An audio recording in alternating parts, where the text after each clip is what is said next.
This time, I will call the York County June 3rd, 2024 County Council meeting to order.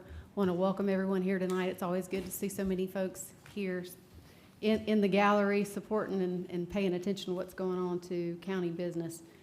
For those of you who are so inclined, I will say the invocation and pledge of allegiance. Dear Heavenly Father, thank you for the many blessings that you've given our county. Thank you for sending your son as an example of what true sacrifice means. I ask for your protection over the men and women in uniform who serve and protect us. Please bless them and their families. I pray for your wisdom and guidance as we do the business of the people here tonight, that truth would prevail in all things, our discussion would glorify you, and that we would make decisions that are in the best interest of our community. In your son's name, amen. Amen. I pledge allegiance to the flag of the United States of America and to the republic for which it stands, one nation, under God, indivisible, with liberty and justice for all. We do have oath of office for newly appointed board and commission members. For folks who have been appointed to serve on our volunteer board and commissions, if I call your name, if you'll please come forward and stand in front of the podium. Our county attorney will meet you in front of the podium and swear you into office. Sam Leslie and Ronald Carricker, Riverview Fire Tax District Board. Justin Coy, Catawba Regional Workforce Investment Board. Janet Atkinson and Caitlin Bull, Keep York County Beautiful at large. And Karen McVean, Keep York County Beautiful District 6. And as you make your way forward, on behalf of the council, I want to say thank you so much for the work that you do for the county. We simply can't do the work that's required for all county business without our boards and commissions. You do that free of charge, and you do that rarely with anybody telling you we appreciate what you do. And so we do want to say thank you for the work that you will do on behalf of the county, and we appreciate you doing that. Thank you.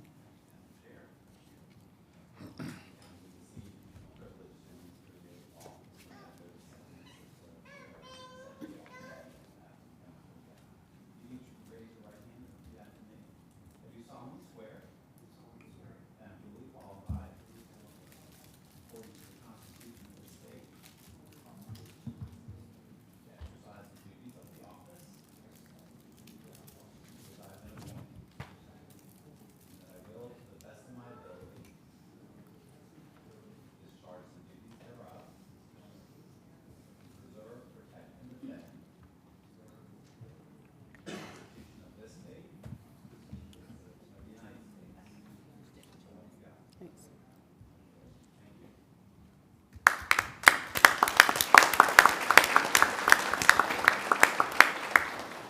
Thank you again for your service to our county and community. We do have a couple of appearances here tonight, which is our next order of business. First up, council and staff to recognize Tara Rose on her service and retirement with York County. My understanding is that we have Tisa Weaver here who's going to, will recognize you. Thank you, ma'am. I guess I just face this way. Yes, ma'am. Make sure. Before you stands Tara Rose. She is wife of Brian Rose, who is with her today. Brian. She's the mother of two beautiful young ladies, Madison and Bethany. She is a lifelong resident of York County, and she's going to correct me if I say anything wrong during this time. She's hard to believe by looking at her, but she has been employed with York County for 25 years. She has worked with the coroner's office, bond court, solicitor's office, and equity court.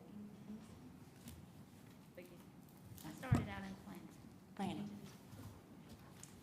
And I met Tara in 2007 at the solicitor's office, and I was fortunate enough to have her assigned to work with me on cases. And I've worked with her for several years, and then I was honored when she chose to leave the solicitor's office and come work with me at equity court.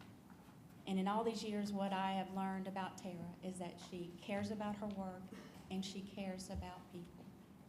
And she's worked with a variety of people. She's worked with law enforcement, victim, witnesses, legal staff, attorneys who are not so easy to work with, court staff, judges who also at times may not be so easy to work with, and the general public. And she's worked well with all, and they just love her. and I can't say enough nice things about Tara. She's just been a great employee. I've never heard any complaints in all the years I've worked with her. You wouldn't be able to tell this by looking at her either. She's a cancer survivor. This lady has endured more in the last few years than most of us will endure in our lifetimes. And she has handled it, and she continued to work hard. She rarely complained. She's just kept such a positive attitude, and it's God and Tara that she's doing as well as she is doing today. And Tara, I want to say to you that you are a wonderful person, and you have been a wonderful employee and a wonderful person to work with. I can't describe what it's going to be like not seeing you at work every day, and please forgive me that I did not do you justice in describing what you mean to me, the office, in York County. But I want you to know that you have earned this time for you and your family, and you deserve this time for you and your family. And I just ask everyone to please join me in wishing Tara a happy retirement.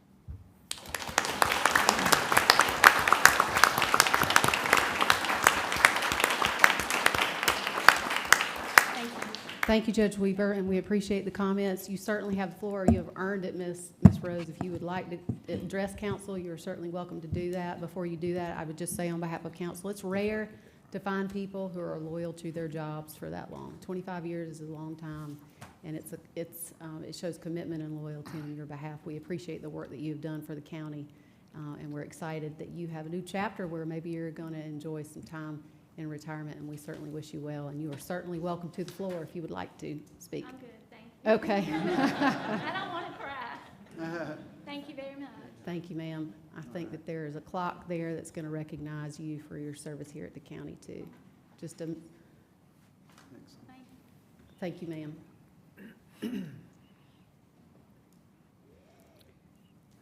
We now have Catherine Jones, Director of Parks and Rec, to provide an update on the countywide park strategic plan.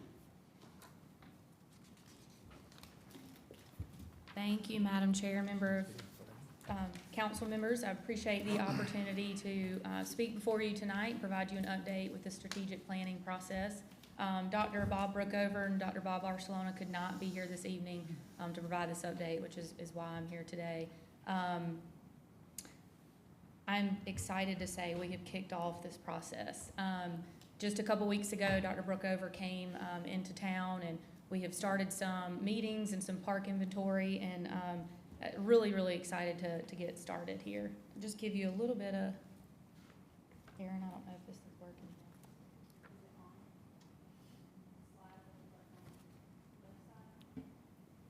Here we go. Here we are. Okay, so Clemson.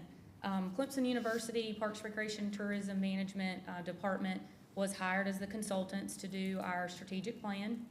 Our lead consultant will be Dr. Bob Brookover. As you can tell, he's got an extensive amount of experience in conducting plans all across the state of South Carolina. Matter of fact, he's done studies and reports in all but 5 counties in South Carolina and over 50 municipalities in South Carolina alone. Dr. Bob Barcelona also has extensive experience in recreation planning, consulting, program evaluation projects, etc. Both of these guys are very involved in the National Recreation Parks Association, NRPA. You'll hear that later on. So they're very invested into this profession and the research behind this.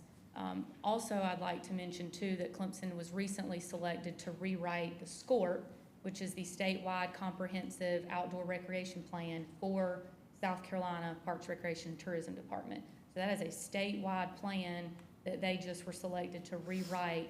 It is to be rewritten every 5 years for the state of South Carolina. So counties and municipalities all across the state utilize that plan, and we have to actually adhere to that plan when we apply for grants and whatnot. So that just speaks to the amount of experience that they have, and even what our state office thinks of Clemson University.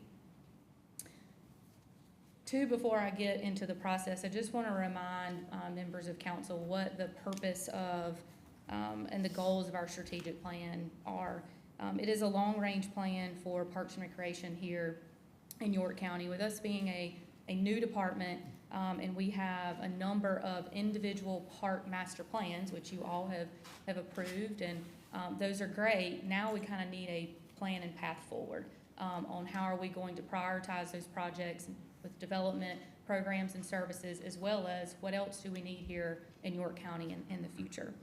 So this guide, this plan will give us that information and that feedback and provide recommendations, achievable recommendations for us for the next 5 to 10 years that will set us up for success and sustainability 10 to 20 years down the road. So the process, I mentioned that Dr. Brookover's already been here. He's met with county management. He's met with myself and my staff. He has gathered financial information, operational information. I have taken him to all of our parks so he can get kind of an inventory and put his eyes on what parks that we do have. So that's already underway. Benchmarking and trends analysis is the kind of next step, and it kind of goes along with all this information gathering. And you see the NRPA benchmarking, so they will utilize a lot of those tools that the National Recreation Parks Association has and look at our data and kind of compare the two and see where we are. So they'll use those benchmarking and trends analysis. The next piece is the stakeholder engagement and needs assessment survey. So this is where everybody kind of gets to be involved in this process. This is just not at the staff level. So this involves council, and this involves public and stakeholders within the community. And to start off, which the schedule's in the memo that I've provided to you, we are working on a survey as we speak. That survey will get pushed out towards the end of June. It is facilitated by a third party that Clemson utilizes to collect all this data. They code it, and the scientifically valid survey is where they randomly select 500 addresses in York County based on our demographics and our population, and they send those out. We are guaranteed to get 500 responses back. So if they don't get a response, they'll move on to the next one, so forth and so on. So we're guaranteed those 500 responses scientifically. We'll also have a survey posted online for any York County resident to complete. So I say this here tonight, hopefully that people that are listening in and people that are here in the audience tonight will be on the lookout for that, and it's something that we will heavily market, and we want the citizens' input. This is an opportunity to provide feedback on Parks and Recreation across the entire county, and will set us up for success in the future. So strongly encourage them to participate in that. Hopefully, again, that'll be posted by end of June. It'll take 6 to 8 weeks for us to get those results, or for Clemson to kind of get those results. They'll compile those. And they'll be presented to us 2 different ways. So those scientifically valid responses will not be mixed in with the online, because we want to see those random responses. Also, what will take place later in July is focus groups. And that's where we gather with stakeholders throughout the community, businesses, school districts, other recreation providers, and citizens, and sit down and have one-on-one conversations, and the consultant will lead those. In addition to that, there will also be a public input session. So there will be one night where, again, it'll be open to the public. Anybody can come. I encourage people to come and participate and share their thoughts on our current facilities, as well as needs and desires for future facilities and services. That will also be scheduled later July. As soon as we were working out those dates now, as soon as we have those dates, we'll provide them to you, as well as list them on our county website and get those pushed out. Following that process will be the recommendations and reporting. And we will be providing recommendations for facilities, programs, services, and even our current operations. Like, how can we improve efficiencies? So they're going to dive into all of that, again, budgeting, where we are, how we, what are some recommendations on financing and strategizing and prioritizing the things that we have here in York County.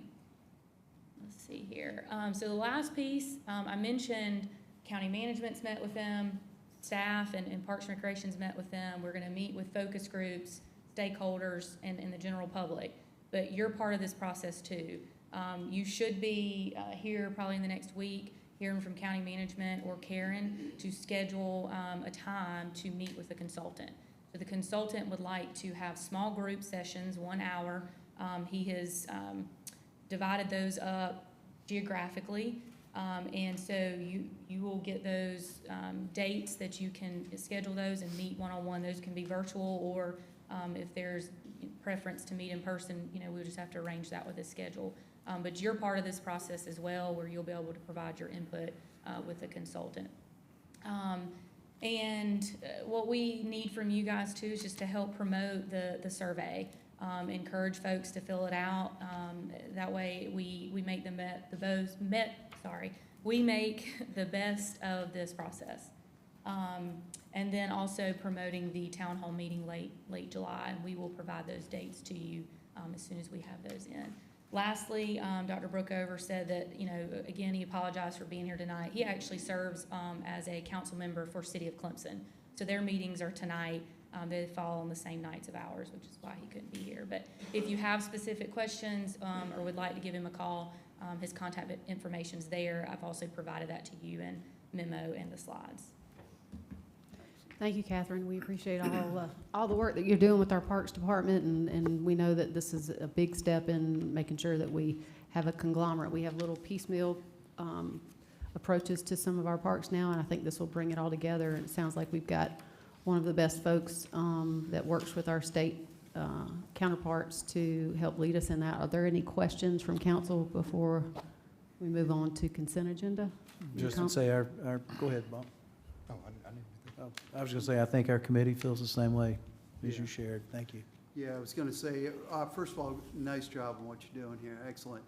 Quick question I have on when Bob does the survey, I know being based as part of Clemson, is there a school association to how he approaches like engagement on like feedback based on, I guess let me back my questions up a little bit. How does he determine the questions that he's going to be asking? So they utilize similar questions, again, from all of his years of doing these studies. So, they're based on current facilities, like are your needs met at Ebenezer Park? Are your needs met at Allison Creek Park?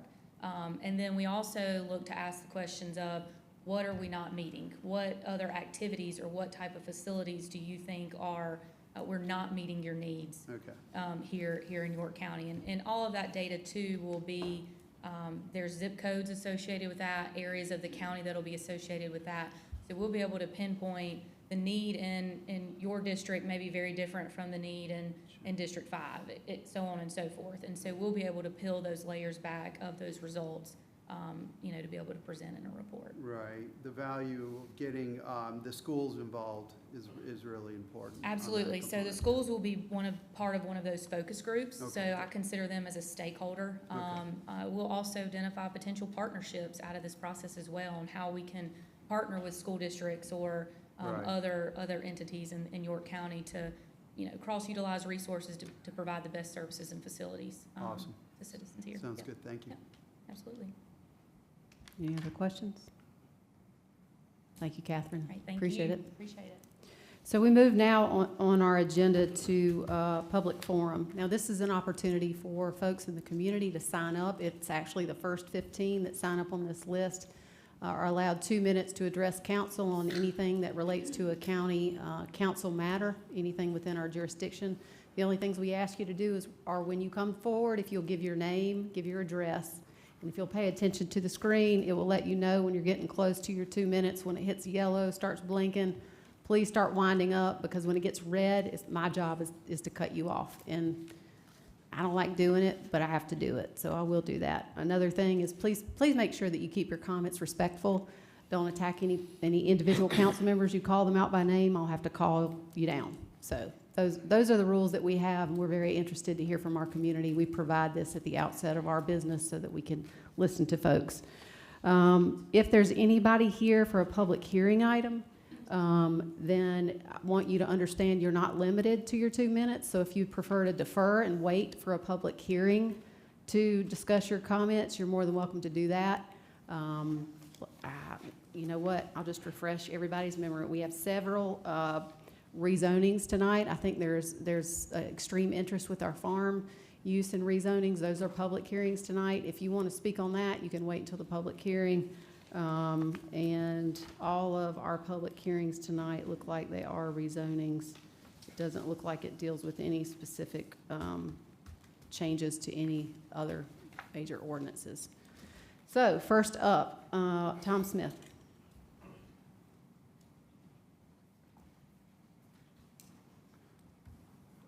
First of all, thank you for your service, all of you. Tom Smith, 938 Timber Creek Drive, family company, May Green Properties. The truth. The truth is that truth and politics don't work well together. The truth is that politics has been very destructive to planning strategies, self-implementation, and county councils for many years. The truth is my name was put out on a flyer recently stating that under my direction on council, we did a rezoning for 4,370 homes, basically unchecked. The truth is that the rezoning was not explained. The truth is that rezoning was part of a planning policy from York County directive derived from a land use plan committee that I served on in the early 2000s with 30 people for 2 years. The essence of the planning strategy from the directive was to keep your growth inside the urban service boundary where your future growth is better suited and not spilling out into the county or inundating towns like Clover. The truth is that the 4,370 homes were spread over 2,300 acres with different pods for different uses, with connecting boulevards and stronger lake buffers to create a village concept. The three main factors for our consideration was to take the high-density RD2 apartment and townhouse type zoning, approximately 2,000 homes, and move that density over to Big Allison Creek. The leftover 330 acres, we downzoned to a 1 acre average. The other critical elements were to get recreation. So Field Day Park at Pathers Cove was conceived as part of the PD plan, and a reservation for school sites which are under construction today. There's another 20 acres for a possible county office facility or park. This is not explained in the flyer. The 660 separation of use is another example of politics. It's likes and dislikes. It conflicts with the basic common sense planning principles. The truth is that 660 eliminates commercial uses that will serve all people west and south of Five Points Corridor and the new home sites above.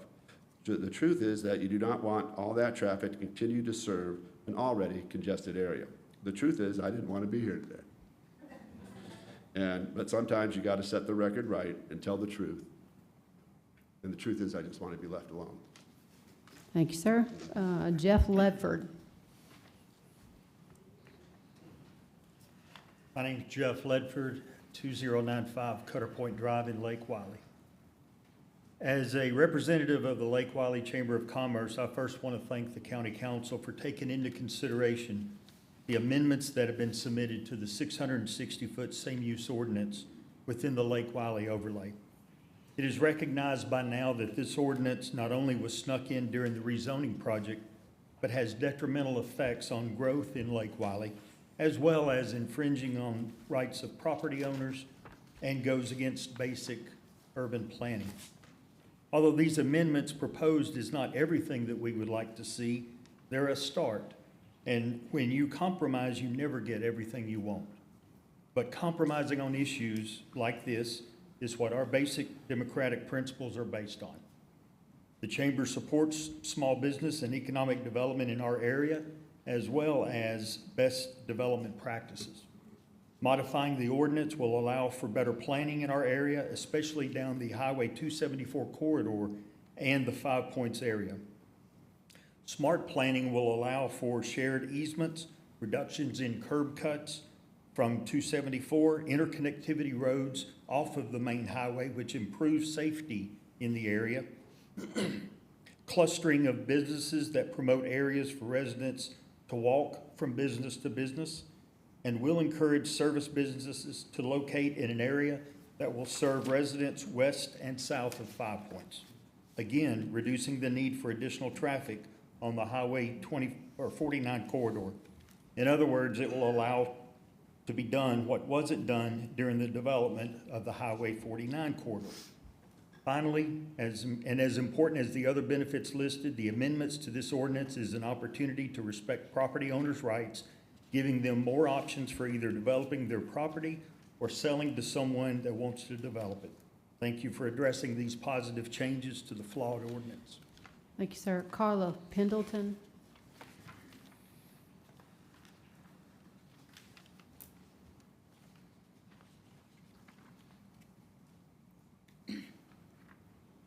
I'm Carla Pendleton, 5930 Charlotte Highway, Lake Wiley. Thank you for considering some changes to the 660-foot distance requirement in the Lake Wiley zoning overlay. The intention to eliminate certain restaurant and automotive-related uses that would have otherwise been allowed on property already zoned for general commercial use in the Lake Wiley area doesn't make sense. In the Five Points area, there are no restaurants with drive-through windows, and the only automotive-related businesses are 2 gas stations and 2 repair shops. Both shops are independently owned businesses for all types of repairs, and one specializes in European automobiles.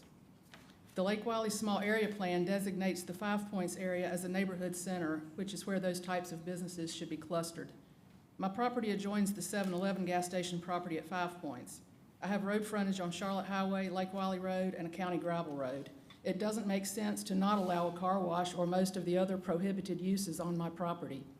Gas stations and car washes go together. Excuse me. The changes to the overlay area, which increased in size drastically, were enacted without notification to property owners that we were losing some of our uses. Rather than government trying to control what types of businesses we can have, let the market decide. If you need to overhaul the recode, fixing the problems with the Lake Wiley zoning overlay is a great place to start. Thank you. Thank you, ma'am. I cannot read this name. It looks like Stephen Plick. Yep, something with a PL. P-L-U-M-B. P-L-U-M-B. Thank you. Stephen Plum, 732 Big Branch Court. I'd also like to comment and briefly voice some concern over the 660 separation ordinance for certain businesses in the Lake Wiley overlay. I currently live about 4 miles west of Five Points and don't believe the stated purpose of the separation serves the best interest of the potential businesses, current residents, or the current property owners within at least our area of the overlay. Where I live and areas like Five Points just up the road have very different needs and capacities than the main Lake Wiley artery. And we want businesses to come to our area so we don't have to travel into and add to the congestion of the main Lake Wiley artery.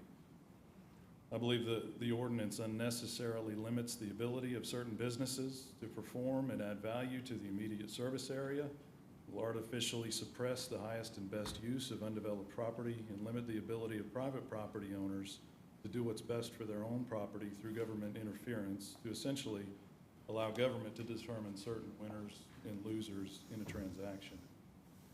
The Lake Wiley overlay is a very large area, and I believe painting it with such a broad brush should be reconsidered. Thank you very much. Thank you, sir. Vance Stein, I'm sorry. Vance Stein, 577 North Paraham Road, Clover. The 660 is in direct conflict with the planning strategies that our land use plan committee worked on for 2 years. Tried to get a good plan in place. I served with Tom on that committee a number of years ago. And the commercial uses were to be clustered so as to limit curb cuts for safety and to spread those out just doesn't make sense. And it seems like the Lake Wiley overlay has gone from a tree and sign ordinance to a huge, 30 square mile area. And that seems like more like urban sprawl than smart growth planning. So anyway, I just want to encourage the county council, which again, thank you for serving, because I know it's not an easy job, but you need smart growth ordinances, and you need a good staff.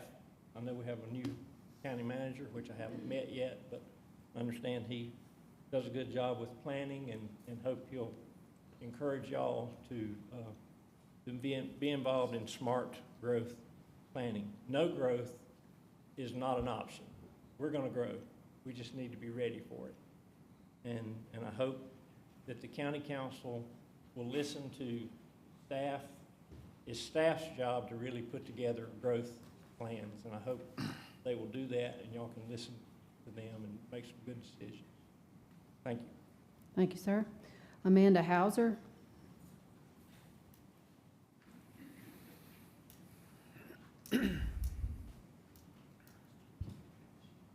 My name is Amanda Hooser. I live on Rutledge Hills Drive in York, South Carolina. So I'm here once again to ask for smart changes to the 660 rule and the Lake Wiley overlay. And I want to first thank you all for looking into this policy again in these regulations and taking a closer look and considering all of our constituents' feedback. So I live in the Five Points area on 274, and growth that was approved long ago is starting to happen. And without changes to this policy, the needed businesses to support that growth will not be able to come to the area, which is only going to continue to drive more congestion to the 49 corridor. The market should drive the types of businesses in the area, not government overreach. So let's allow similar businesses to logically cluster together in a way that also helps pull traffic off of the main streets and helps with congestion. As it stands now, the new Harris Teeter coming to 5 Points is gonna have to put their gas stations against residential backyards, potential storage facilities for things like boats and RVs, things that we can't keep in our neighborhoods and in our homes where I live, are not gonna have a place to go. And people, we live in a lake community, so there should be a place for those things. So I ask again for smart changes to the regulations. I don't ask for a repeal to it, but just smart changes that allow for both needed and wanted new businesses. Thank you. Thank you, ma'am. John Gossett.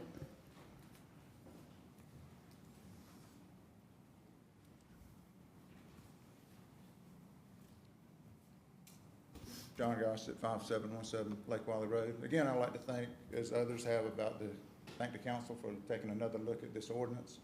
You've heard me refer to the 49 corridor as the beehive because it wasn't planned right and it's full of curb cuts and it's all the kind of problems. It could also be classified as a bird sanctuary. Because if you go down through there most any time of the day, you'll see more people flipping birds at each other than anywhere else in the county. It's bad. And it's all about curb cuts. And so we want to save where it's going next up 274. And what's happening with the Harris Teeter we don't want, because who wants the back end of the store facing the road and have a 3,000-gallon fuel tanker offloading their gas at the edge of people's backyards? And then Bubba goes out and lights up the barbecue grill, and I'll probably see the mushroom cloud from my house on Lake Wiley Road. It's just not good. So if we can do true planning, like Vance Sign just talked about, where we look at reduced curb cuts, you turn in, but you have multiple uses, in my view, that serves the community a lot better. The idea that somebody's gonna buy a $2 million patch of dirt, and that's about what those small patches go for, and build a restaurant is not reality. Our new restaurant that we have right now that everybody likes is Zora's. Guess where they went in? They went in where a developer had already built storefronts, and they just go in and rent and put their restaurant there. If they had to buy a $2 million patch of dirt, then build a $1 million store, they would have never gone in there.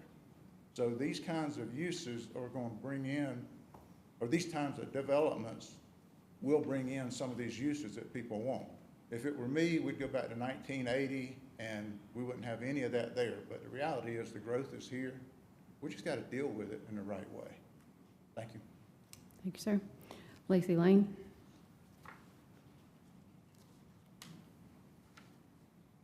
My name is Lacey Lane of Fort Mill. Library boards play a critical role in ensuring that public libraries serve inclusive, educational, and safe spaces for the entire community. Including extremists on library boards, which seems to be something that this council strives to do, can be detrimental for several reasons. The first is preservation of intellectual freedom. Libraries are committed to intellectual freedom, providing access to a wide range of information and viewpoints. Extremists may push for censorship or removal of materials that don't align with their personal views, undermining this fundamental principle. Second, ensuring public safety and comfort. Extremist ideologies can create an atmosphere of fear or discomfort for library patrons and staff alike. Libraries should be safe havens for learning and community engagement, not places where individuals feel threatened or unwelcome. Third, maintaining public trust. The presence of extremists on a library board can erode public trust in the library as a neutral and unbiased institution. Trust is essential for libraries to effectively serve their communities and to secure public funding and support. Fourth, ensuring effective governance. Extremists may prioritize their own agendas over the broader needs of the community. This can hinder effective governance and decision-making, leading to a library board that is less responsive to the diverse needs of their patrons. Number 5, upholding legal and ethical standards. Extremist actions and beliefs can sometimes contradict legal and ethical standards, leading to potential conflicts with library policies, community values, and even laws that protect against discrimination and ensure equal access to public services. This insistence of the council to appoint extremist community members onto the York County Library Board is disappointing and quite frankly undemocratic.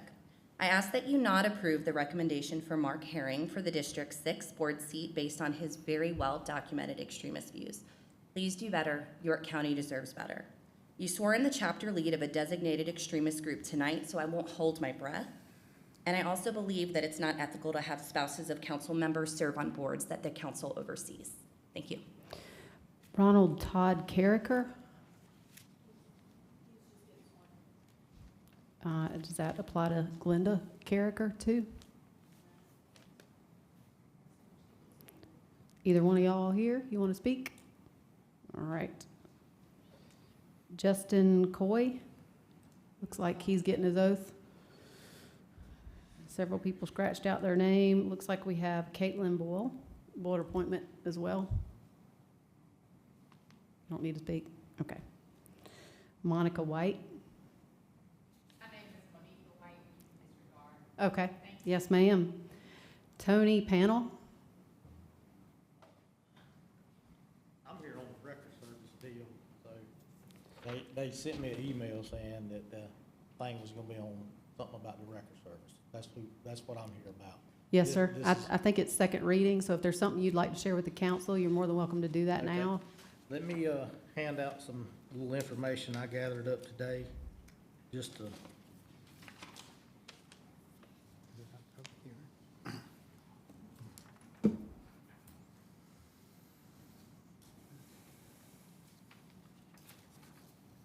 Thanks, sir. Is it not for public hearing? Is it not for public hearing? Sir. I think it is. It's the first one. No, second. Might be public, yeah. Appreciate it.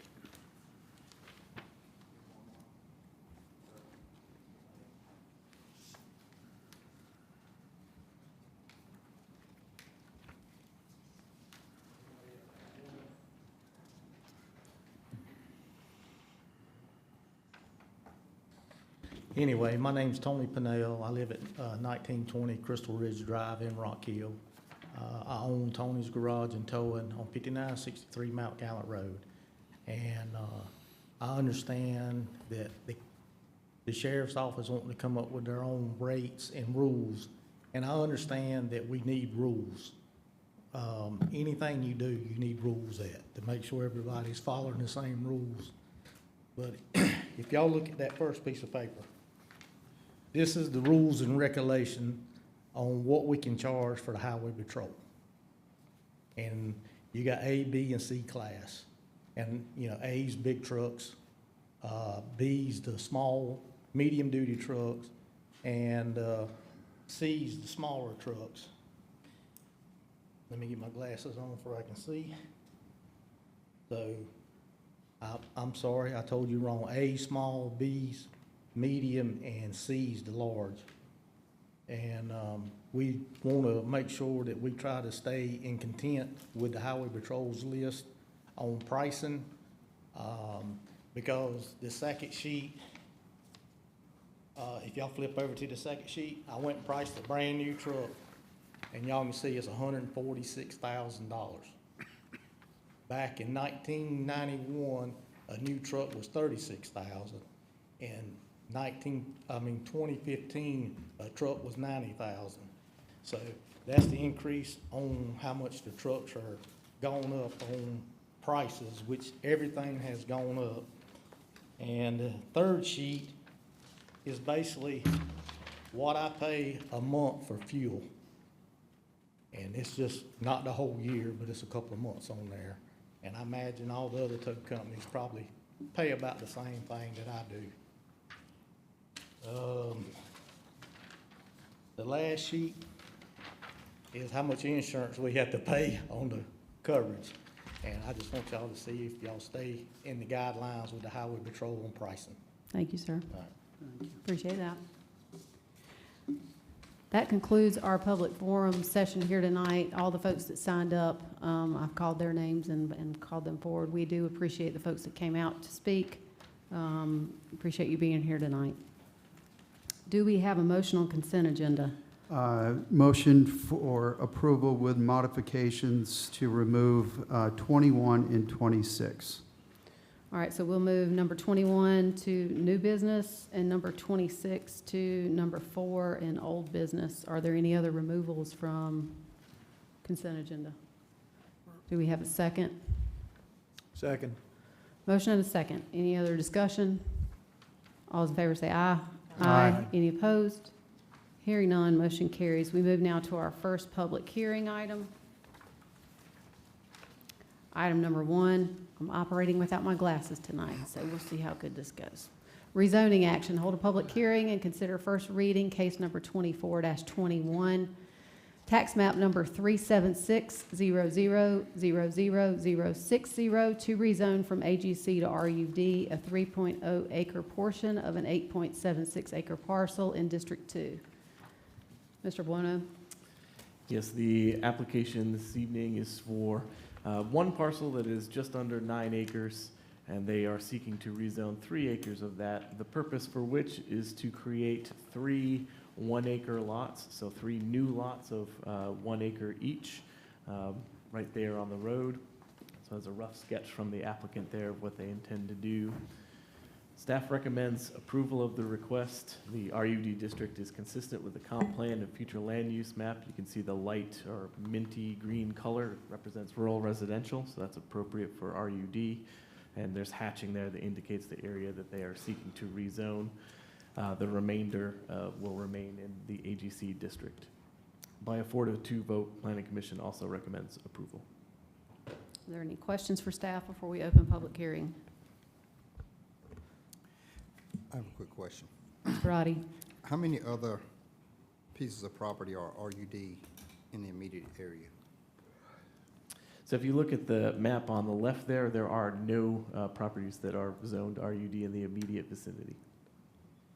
Now, typically, when someone's going from AGC to RUD, hasn't it been noted how many other properties in the area are zoned that particular way?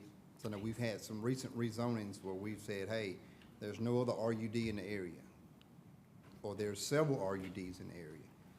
Why in this case, there's no other RUDs in the area, but yet staff and the Planning Commission has given this its blessing? Yes, sir. So the existence of the zoning districts in the immediate vicinity is just one factor that staff and Planning Commission consider when we make our recommendations. That tends to be the second point of analysis. The first point of analysis is always, does it match the comp plan? And in this case, the request does match the comp plan, so that's why we recommend approval.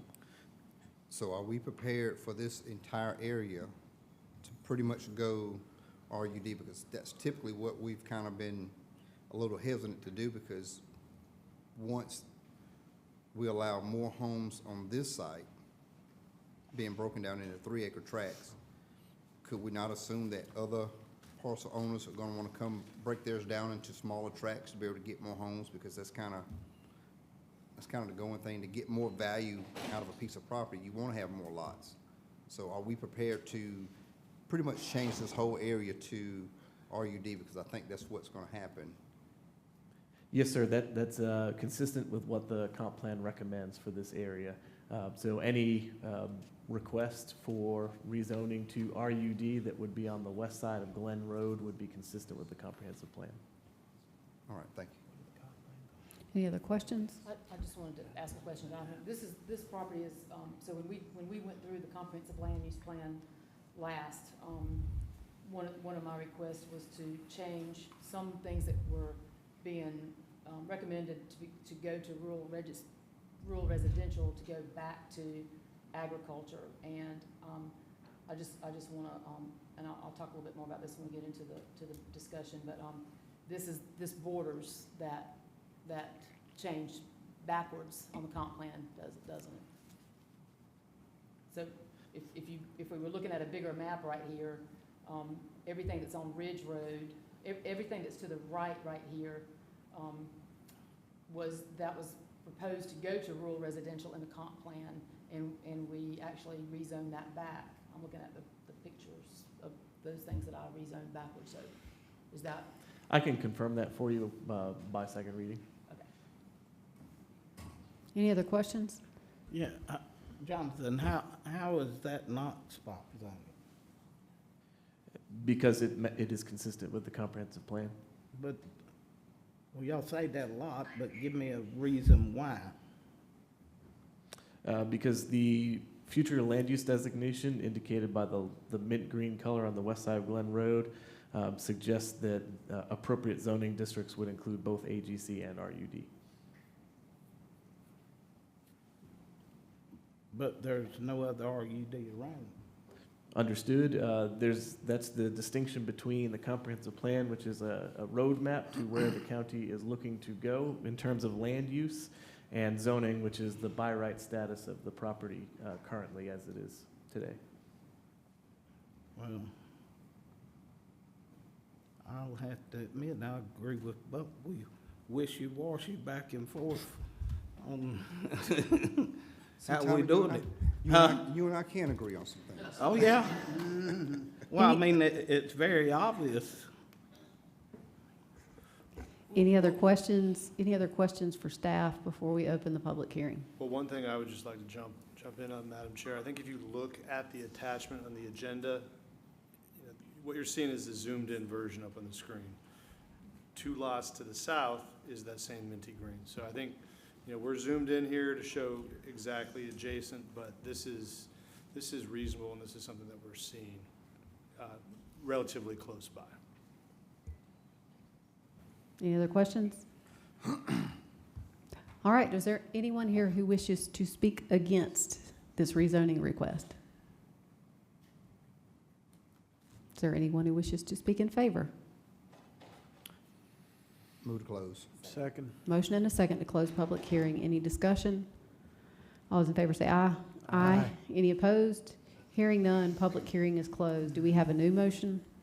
I want to make a motion to deny and also let everybody know that the reason that this is possibly, there's not anybody here to speak for or against is because the sign, the zoning sign is like covered up. You can't see it. I drove by and thought it was an old sign of just over the weekend and didn't even look at it and think I needed to figure out what that was because the sign is like in the weeds, kind of tucked back down. So I'll go back and take a picture of that if we need to, but that may be why none of the neighbors are here. This is something that neighbors had spoken to me about, I think a few months ago when they maybe anticipated this, but when the comprehensive land plan was, when we were looking at it the last time, and I know this is a little, you know, spotlight, not a floodlight here, and I've asked several times that we get larger Allison, if you'll let me just interrupt you just for a second. Oh, Let me that's my look. motion, I'm sorry. You got a motion? Yeah, motion to deny. Do we have a second? Second. There's a motion and a second. I'm sorry. Please continue. I got carried away. Okay, now I'll keep going. Okay, so when we were looking at the comprehensive land use plan, each of us, just for the audience and people watching from home, each of us met with planning department to go over what they recommended. And one of my big concerns is that as we water things down and we allow more density, when you do that in one spot, the next time something comes up, then it's because it's okay and it's recommended because it's adjacent to something that maybe you've approved 6 months ago. And so we just keep watering down, and then as time goes on, that comprehensive land use plan becomes, in our case, in District 2, less and less dark green. And I love the dark green, I love the agricultural land, and a lot of times people will come in and they'll buy a large parcel, and you think it's because they want to live on a large parcel, but it's not. It's because they want to break that up. And in this case, the owner has not reached out to me, which normally they do, and normally I think staff recommends that they do. But I haven't heard about this, and like I said, the sign was not visible as it should have been. And the example here is that when we did that last comp plan, when we went over all of that, you know, Representative Atkins and I we sat down together with our plans because some of the area that I had represented is now in District 3. And so we were going through this, and we were just trying to determine what area really didn't need to have more density. It didn't need to go from 1 or 2 houses to 2 to 4 houses. And so we were very careful, and we put a lot of time into this. And that line, because we couldn't do everything, we couldn't make everything the way we felt like it needed to be going forward, couldn't hold firm on that. So this property happens to be exactly on the line of what I changed in District 2. When they were recommended to go to a lighter green, I recommended that we keep it the darker green. And we actually went back in zoning. We didn't just keep it the way it was. We went backwards in that zoning. So it concerns me that this is right here on the line, and it does make me even more determined to do a little more of that going forward. But I don't think this is what we want to see here. And this, we have a new county manager, and I don't agree exactly that that's the way we're headed. It's actually not the way we're headed in what we want in District 2. So this is a very rural area. Glen Road's a very rural area, and we are probably the neighbors along Ridge Road are probably have a lot of people knocking on their doors now. So I'm not in favor of rezoning a property in this spot for more houses. Any other discussion? Mr. Roddy? I don't know how many of you've been here the last month or month and a half. I keep pointing out how inconsistent we are with these rezonings. One week we say the comp plan or future land use plan says yes, this council says no. 1 minute we'll have a rezoning that the comp plan says no, staff says no, this council votes yes. We haven't been consistent. We haven't been consistent. And then tonight, we have this one with staff recommends approval, planning commission recommends approval. I feel this one's not going to get the approval simply because, but we're not being consistent. I would hope we could be a little more consistent on whose recommendations we're going to go with. Planning commission meets, they spend a lot of time on these topics. Staff meets, they spend a lot of time on these topics. Bring to us their recommendation, which I put a lot of stock in what our staff says, because they're the ones working 40, sometimes 50 hours a week to do the due diligence. You know, it's easy for us to show up on Monday night, vote yea or nay. We're not the real expertise on this. We know what we want to see in certain areas. We know how we want certain areas to grow and develop, but we're not the real expertise here, let's face it. We're emotional characters. We are visual people. But I would hope we would get a little more consistent with which recommendation we're going to go with. Because we were leaning real heavily on the planning commission just a few weeks ago on a couple topics. Now planning commission weighs in and says yes, we throw that out the window. We got to be consistent. We got to be consistent. And I think that's where we fall into that bucket of being criticized more as a council, as individual council members, when we're not consistent. You know, I want to be consistent. You know, it makes this is a tough job already as it is. Then for me to decide when I come here, which way's the wind gonna blow, from the planning commission to council to staff, you know. But we've gotten away from what the district representative wants to do. We saw that several weeks ago. We can throw that out the window. Just because Allison says she doesn't want it, doesn't mean that we can't get 4 votes for it.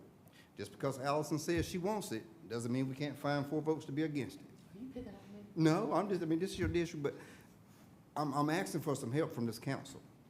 We got to pick where we're going to align ourselves with the staff, with the planning commission, or we're just going to show up and do our own thing. And it's real difficult to show up and do our own thing because we don't spend the time like the staff does. We don't spend the time like the planning commission does. We get these packets on Thursday, sometimes as late as Friday, to come here on Monday and expect to make a very informed decision. Now, we heard the sign was maybe covered up. That's maybe why no one's here to speak for it or against it. I wouldn't want to, because it costs about $750 for somebody to petition to do this. I would hate for this to get turned down and no one had to say whether it was the petitioner or the neighbors. So I would hope we would at least have enough respect and courtesy to at least defer, clear the sign out, get the sign back up so people in the area can come out and have a say, yay or nay. Because Alice is only one person. I see several property owners or several pieces of parcels in this area. Those other neighbors may feel differently about their area changing going forward. So I would love to see a deferral, put it back on the agenda for 2 more weeks. Then if no one comes, speaks for it or against it, defer back to her recommendation. But it's her district, her motion, the second was made, so we're gonna be voting on it this way unless someone feels otherwise and wants to do it a different way. But I don't feel comfortable just saying no, because typically, we've always allowed first readings to go through because it is so new to this council. It is so new to the area. So I'm asking for, So I'll change my Okay. motion. I'll defer it. Okay. Because I would like for y'all to be convinced. I don't want you to do something, just because. I say, let's defer it. I'm elected as the voice, but Yeah. they don't, I want you to hear from, that's why we have Yeah. public hearings. That's what's important. So, I'll make a motion to defer. So the original motion has been withdrawn by the maker. Is the second in agreement? Yes. All right, so the motion is to defer to the next council meeting, first reading of this ordinance. Any other discussion? All those in favor say aye. Aye. Any opposed? Hearing none. Thank you, Bob. Motion is approved. First reading is deferred to next council meeting. Item number 2, public hearing, rezone action. Hold a public hearing and consider first reading, case number 24-22, tax map number 65502010005 to rezone from UD to GC, 1.1 acre parcel in District 1. Mr. Buono. Yes, this application is similar to 2 that we had a month ago. It's an existing developed site on Highway 160. It's to go from UD to GC. The parcel is just over an acre. Here's a zoomed in look at that development. They're proposing to rezone to general commercial to allow for a more appropriate range of uses permitted as tenants in that existing building. It's a multi-tenant office building with personal services as well. Staff recommends approval. It is consistent with the comp plan and the future land use map. There is GC in the general vicinity already on Highway 160 and Pleasant Road, and it eliminates this parcel from the legacy UD district. And the Planning Commission likewise recommends approval by a 6-2-0 vote. Thank you, Jonathan. Any questions for staff before we open public hearing? Yeah, Jonathan, I know you went and you reached out to all these locations and these businesses, et cetera. Anything that you can give me for feedback in regards to those conversations? I believe, Mr. Ardette, you're referring to another rezoning that's on this agenda. This one is an applicant request. Applicant request in general. Yes, sir. Okay, very good. Thank you. Any other questions for staff before we open public hearing? All right, is there anyone here who wishes to speak against this rezoning? Is there anyone who wishes to speak in favor? move to close. Second. Motion and a second to close public hearing. Any discussion? All those in favor say aye. Aye. Any opposed? Hearing none, public hearing is closed. Do we have a new motion? Motion to approve? Motion and a second. Any discussion? All those in favor say aye. Aye. Any opposed? Hearing none, motion carries unanimously. We move now to item number 3 of the public hearing, rezoning action. Hold a public hearing and consider first reading, case number 24-23, to rezone 16 parcels from GC, OI, or RMX 20 to RMX 6. Council District 1. Mr. Buono. Yes, this is the council-initiated rezoning that Mr. Ardette referred to just a moment ago. It does cover parcels in both Districts 1 and 7, and the proposal here is to rezone existing developments to the RMX 6 district. So just a brief background of why we're here today for this application. So in the code update, multifamily dwellings were moved exclusively to the brand-new RMX 6 district. So you can see that there's the sole letter P in RMX 6 in that category there, which means it's not allowed in any of the other districts. It is permitted in RMX 6.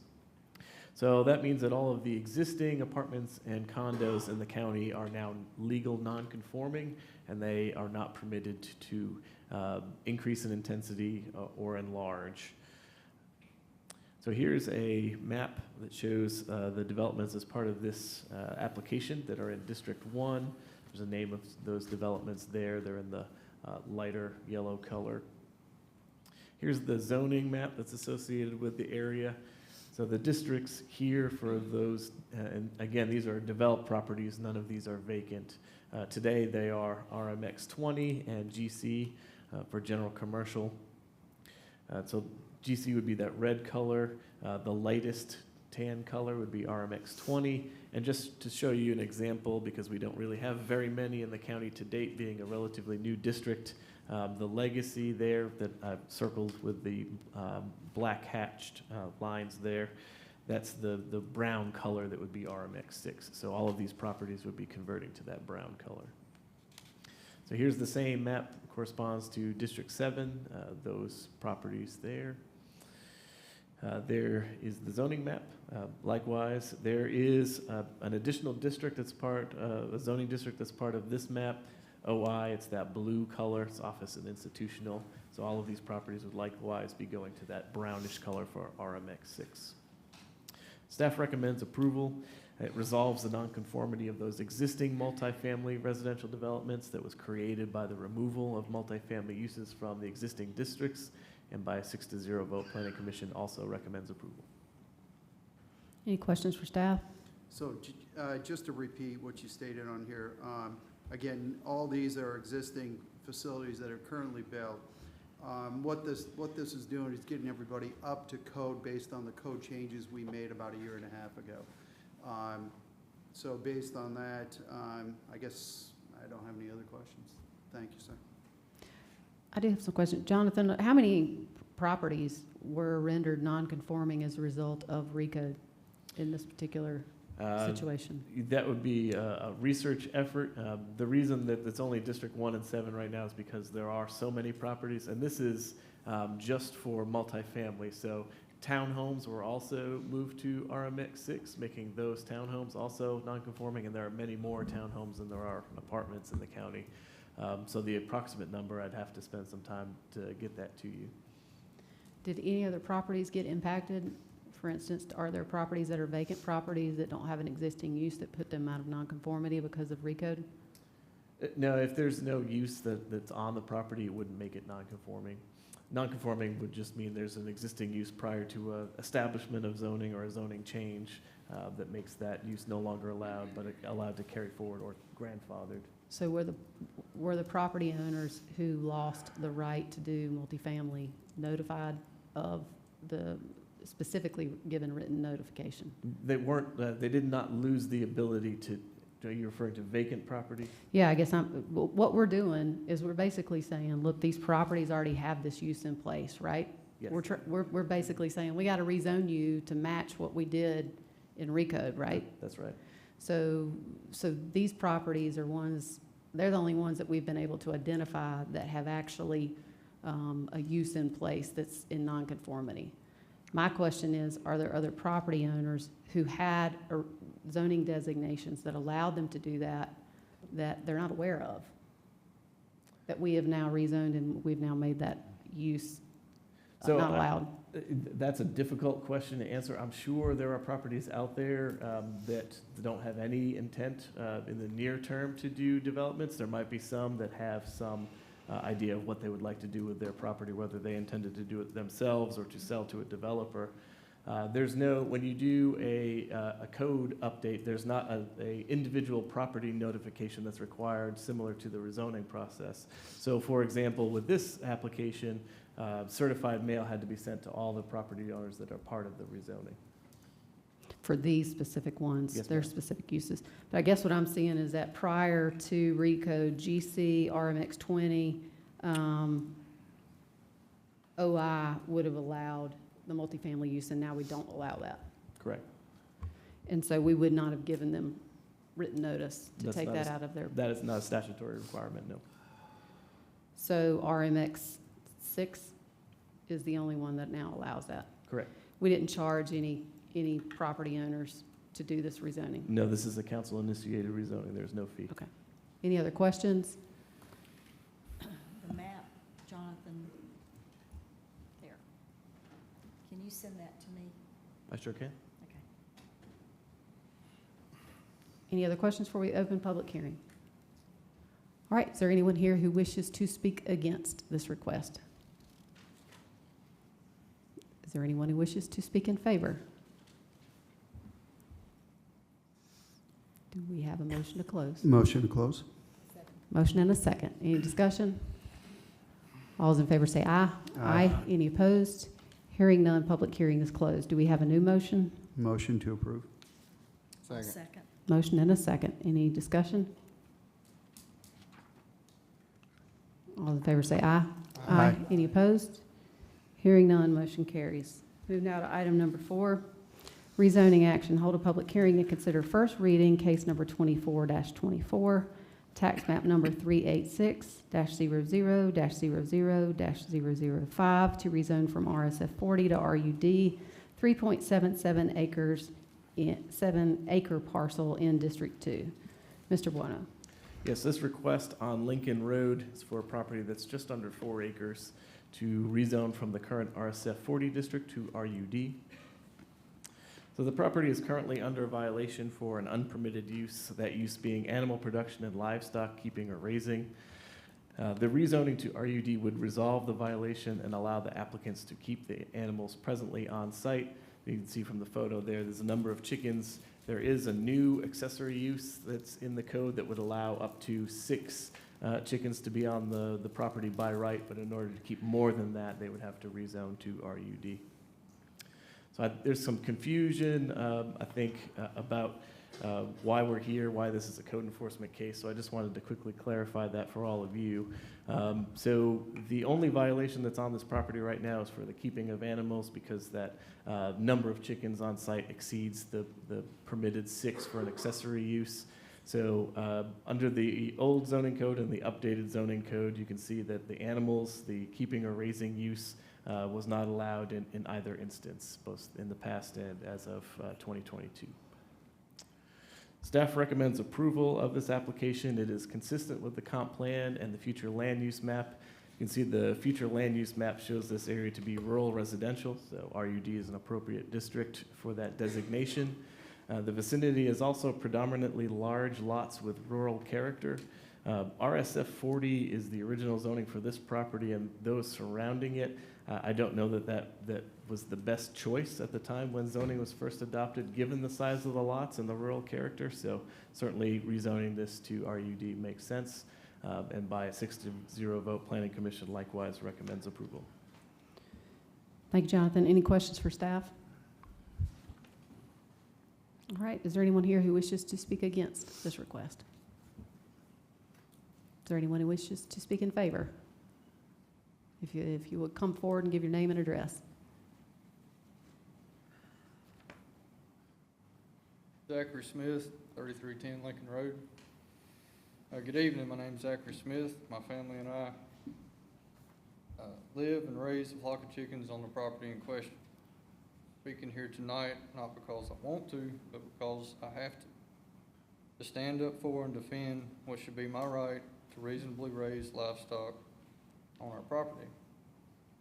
To briefly describe our operation, we're a family of 3 that enjoy working and raising livestock. Simply put, we're a hobby farm, not a commercial farm. We support ourselves by selling our products to the community. We fed numerous local families by supplying homegrown and homemade pork, beef, eggs, and bread. That being said, we were completely blindsided by receiving a zoning violation notice in late February. After doing my research, I quickly realized that we were in fact violating the zoning ordinance regarding livestock raising on RSF 40. Unfortunately, unknowingly, and admittedly, we were not compliant. Why is this? How could it be that a family in a rural community surrounded by agriculture is in the wrong for raising chickens? I feel like there are flaws in the zoning designations and possibly changes that have been made that contributed to this. What we have in this case is a one-size-fits-all zoning. This doesn't work. RSF 40 is basically a 1-acre minimum lot size. Understandably, there's a time and a place for an ordinance like this. such as a densely populated neighborhood, York County allows to be built on any available piece of land. RSF 40 and one-size-fit-all does not work. How many families are in violation and have no idea? There has to be some better logic and discretion in these situations. It's 400 feet door to door to our closest neighbor. Our community has always been agriculture-based and even designated rural residential in the county's long-term plan. Yet a family on Lincoln Road in York, South Carolina can only have 6 hens legally. This is ridiculous and absurd to be here tonight discussing this. We're the folks that work hard, pay our own way, and mind our own business. Look at us now. Another part of this problem is York County's acceptance of anonymous complaints. Us and the Moses family were spitefully targeted by an unknown person. Not for noise, smell, abuse, or anything of that nature. Pure spite drove this complaint. Where's the right to face your accuser? Apparently anyone can complain against anyone, put a great burden on small-timers like us. To what end? What good is coming from this? I'm not a gambler, but I bet that if York County did not accept anonymous complaints, we wouldn't be here tonight wasting our time. 100%. I believe this is the real part of the problem. What is the county gaining? What is the complainant gaining? And what are we losing? $700. This is how much it's costing our family to legally raise a small number of chickens in York County. Ridiculous, $700. This is a small amount for a developer that York County is so fond of to rezone, but significant amount for us. Significant for me and my family, natives of York County. The same folks who pay their taxes, try to have a little something extra, and are threatened by the county government to submit or pay, or in this case, both. I stand before you tonight and ask that you think. From an agricultural standpoint, think about where the county was, is, and is headed. Not good. As if farming isn't complicated enough, cases like this are yet another complication. Another thorn in the side, another blow to the regular guy who works hard to provide for his family and others. Complicated by unreasonable policy, anonymous complaints, and a one-size-fits-all zoning. On behalf of our family and all the families represented here in our support, I ask that the council either grant this request to rezone and waive the fee, or dismiss the case altogether. I also ask that council not let the conversation stop here. There are changes that need to be made. One-size-fits-all zoning does not work. Anonymous complaints are spineless and ill-intended. Agricultural operations should hands down have the support of York County to produce your food. Thank you for your time and consideration. Thank you for those that came out to support us. Thank you, sir. Is there anyone else who wishes to speak in favor? My name's Tony Pennell, I live at 1920 Crystal Ridge Drive. Have any of y'all ever ate eggs right from the chicken? How good are them eggs versus store-bought? These people here want to have eggs, fresh eggs. I mean, how many eggs you gonna get out of 6 chickens versus how many they got? I had chickens before, I've had hogs before, and it's the best food other than store-bought food. And that's all I gotta say. I'm for him. Thank you, sir.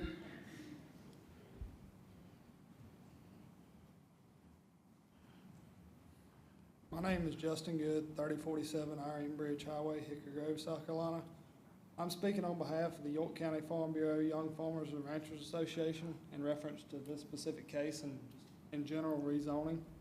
We have a couple of concerns regarding the situation. First of all, we feel it is incredibly wrong that landowners were not informed of the recode We feel it is an overreach of power and rights to decide when and what taxpayers and landowners, multiple generation farmers, and ranchers get to do on their own property. Secondly, we feel there should be a clause to grandfather in certain properties, and all landowners should be exempt from any rezoning, recoding fees in order to keep their property in ag. What was the benefit of this county recode? It is extremely concerning that our county does not appear to have any intentions to protect our farmland. We fear the future recodes that someone decides to push for, especially when landowner notification is not a priority.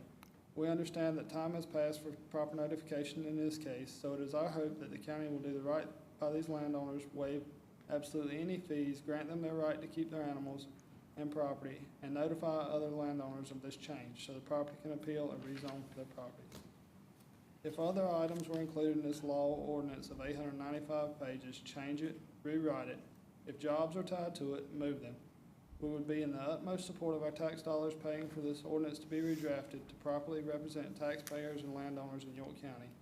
Those seeking a rural lifestyle should not be subject to complaints issued by residents of subdivisions that are built beside them.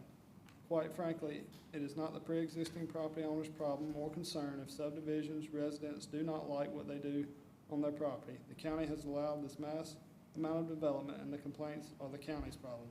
It is not the loyal and deep-rooted family's responsibility to make these developments happy. If the residents do not like their neighbors, move. Newcomers and development should not dictate or overrule the history and backbone of what this county has thrived on for years. Farmers receive a lot of support from state governments, and we would like to see it from our county government. Thank you, sir.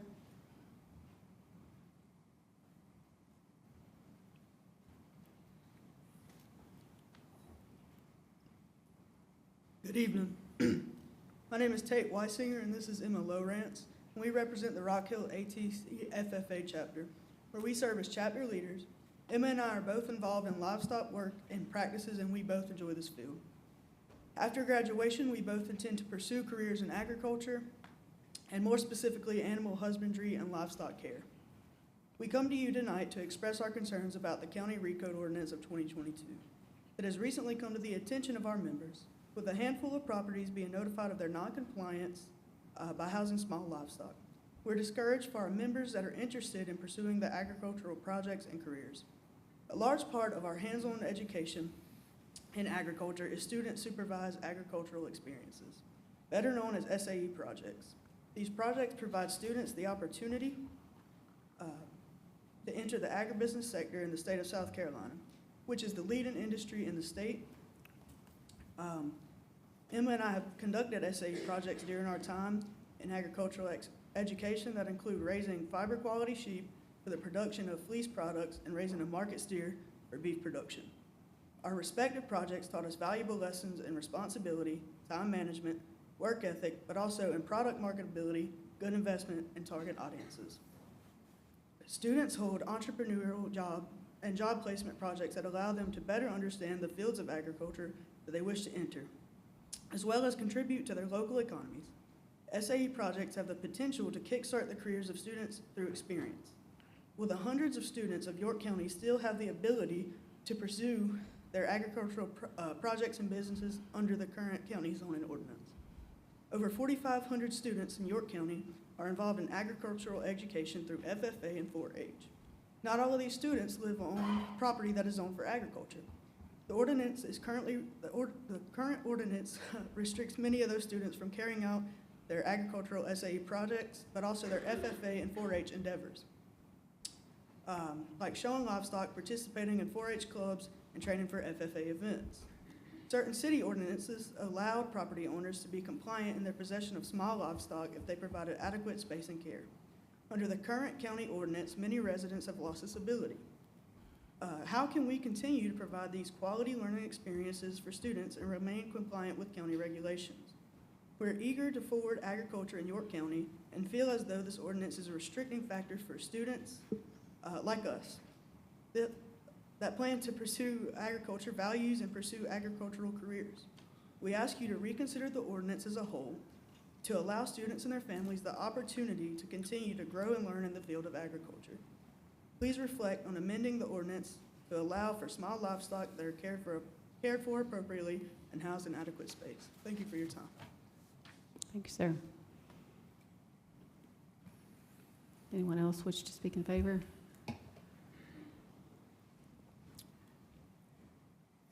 My name is John Valentine. I live at 1736 Beamguard Road, Clover, South Carolina. I'm also a small farm owner. You spoke earlier about consistency and inconsistency. I will say that one consistency that we have as small farm owners is a fear that farming is becoming illegal. We feel like we're being driven out, replaced, kind of frowned upon to have small livestock. So I ask that you consider this approval and waiving this fee and getting back in touch with the farmers that you have in your community. Thank you. Thank you, sir.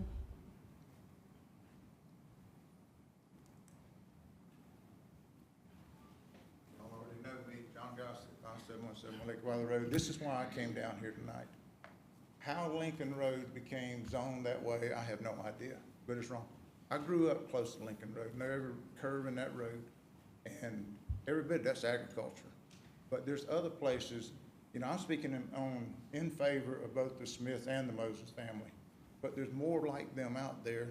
Some of them know, some of them don't. And I'm gonna share with you the ugly truth of the current reporting system to code enforcement.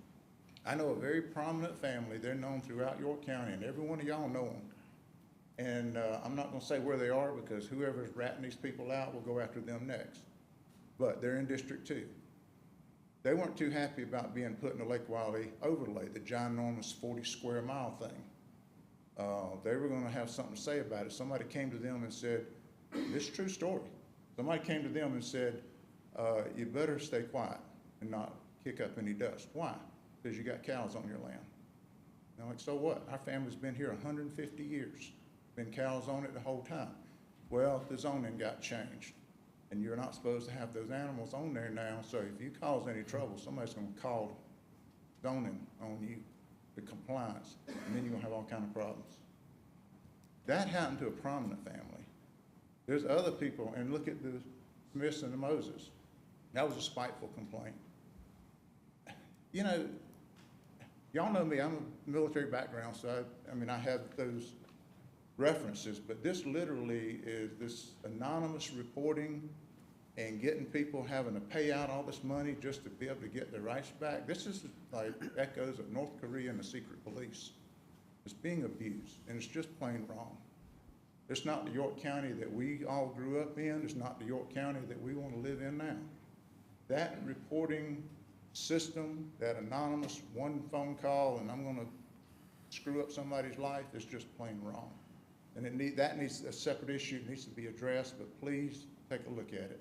It's got to be revamped because people, it's being weaponized and it's hurting people. Now, there's a lot of other people that don't even know, like these folks, they didn't even know they fell under this. They're just minding their own business. A lot of these people on Lincoln Road, they've been here for a long, long, long time. But there's other people throughout the county the same way. I would ask the council to look at, and this is just one idea, to look at an option where if someone's on their property, they've been there for however long, and what they were doing was legal before, and then be it recode or some other kind of zoning comes in and makes them non-compliant, they shouldn't have to go through a rezoning. It's got to go through the planning board, it's got to come before y'all 3 times. Y'all's plates are already overflowing as it is with all kind of issues. What if every one of these people started coming to you for their rezonings? You know, just gonna cover you up. If there was a way, if I owned a piece of property, hypothetically, 10 acres, I was doing what I was doing, it was legal, Recode made it, using that as an example, made it illegal, I should, as Samantha Moses said in one of her videos, and it really stuck with me, we were here first. And that should count for something. We were here first. If what I was doing before was legal and fine, something like this happened, I didn't know about it, and then I get turned in to the secret police, I should be able to come down here to the courthouse, easily prove that I was here first, what I was doing was legal. One of those uses, the P got taken away, now there's not a P there, I should get an exemption. Not have to go through not have to go through planning, zoning, paying $1,000. For a lot of people, $1,000 is like probably $10,000 to some people in this room. It's a lot of money. And so I'm fully would support that both the Smiths and the Moses get reimbursed for the money that they've had to pay out.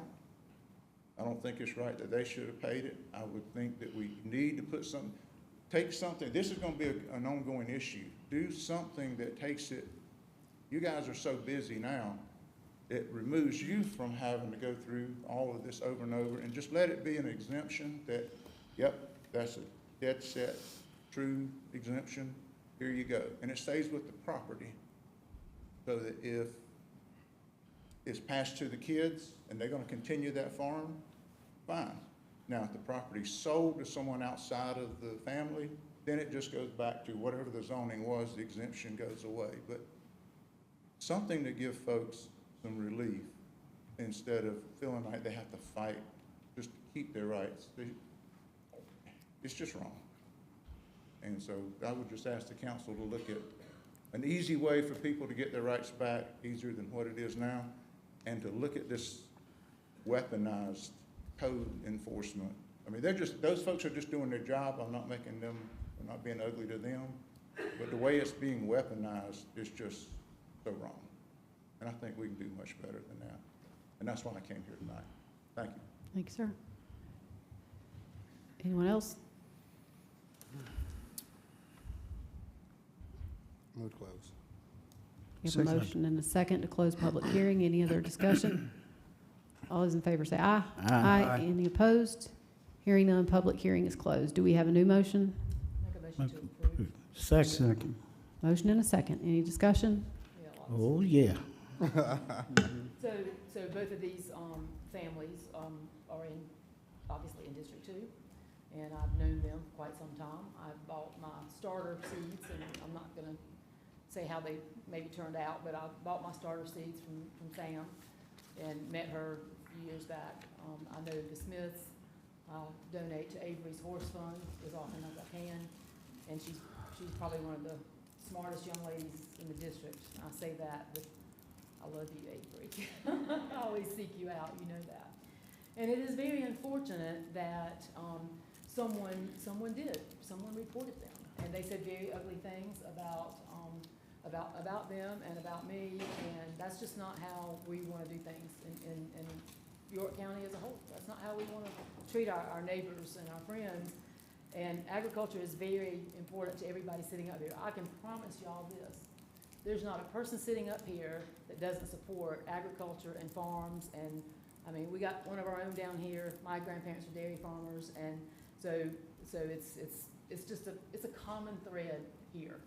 And but I'm glad you came out here tonight. I'm glad you came out here because I think that everybody needs to see that farming and agriculture is alive and well, and it's got a lot of support. You've got these young folks over here that are, you know what, they're not old-time farmers, they're future-time farmers, and that they're very important. And for them to come out here and stand up, and you didn't have to do it because we're gonna pass this, but the fact that y'all came out here and stood up here and spoke from the heart, that means everything.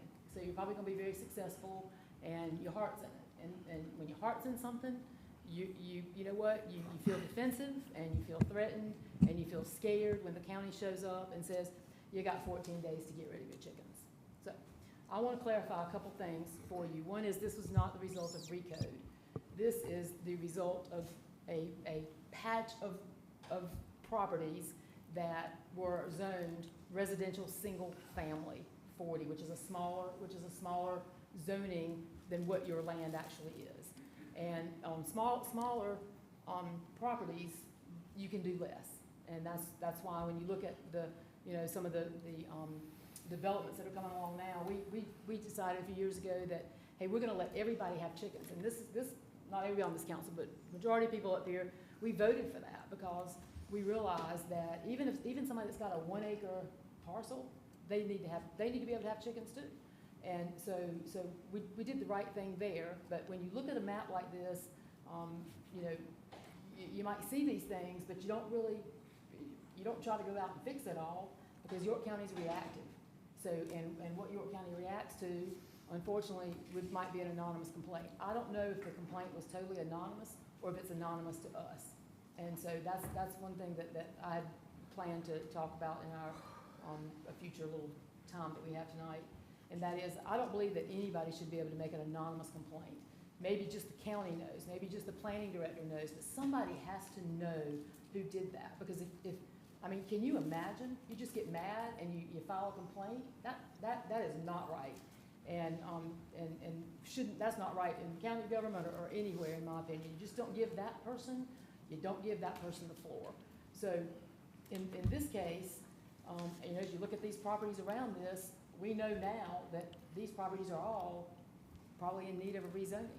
So, but if you look countywide, there's probably a lot more than this. And it does get costly. But this is not the result of RECODE. This is not the result of anything that has changed. And Jonathan, you can maybe explain that better, because it's not something that changed. It's just something that was existing, and then, you know, an innocent, hardworking family got reported. And one of the things that was in that anonymous complaint was that family or that person had to get rid of their chickens. And I don't know where they lived or who they were, but it's unfortunate that they didn't reach out for help. They didn't reach out to whoever their council member is, like the Smiths and the Moses didn't call and say, hey, you know, the Moses got their letter on Friday night, on Monday night, and I was sitting right here and got in a meeting and got a text from them, and they're frantic.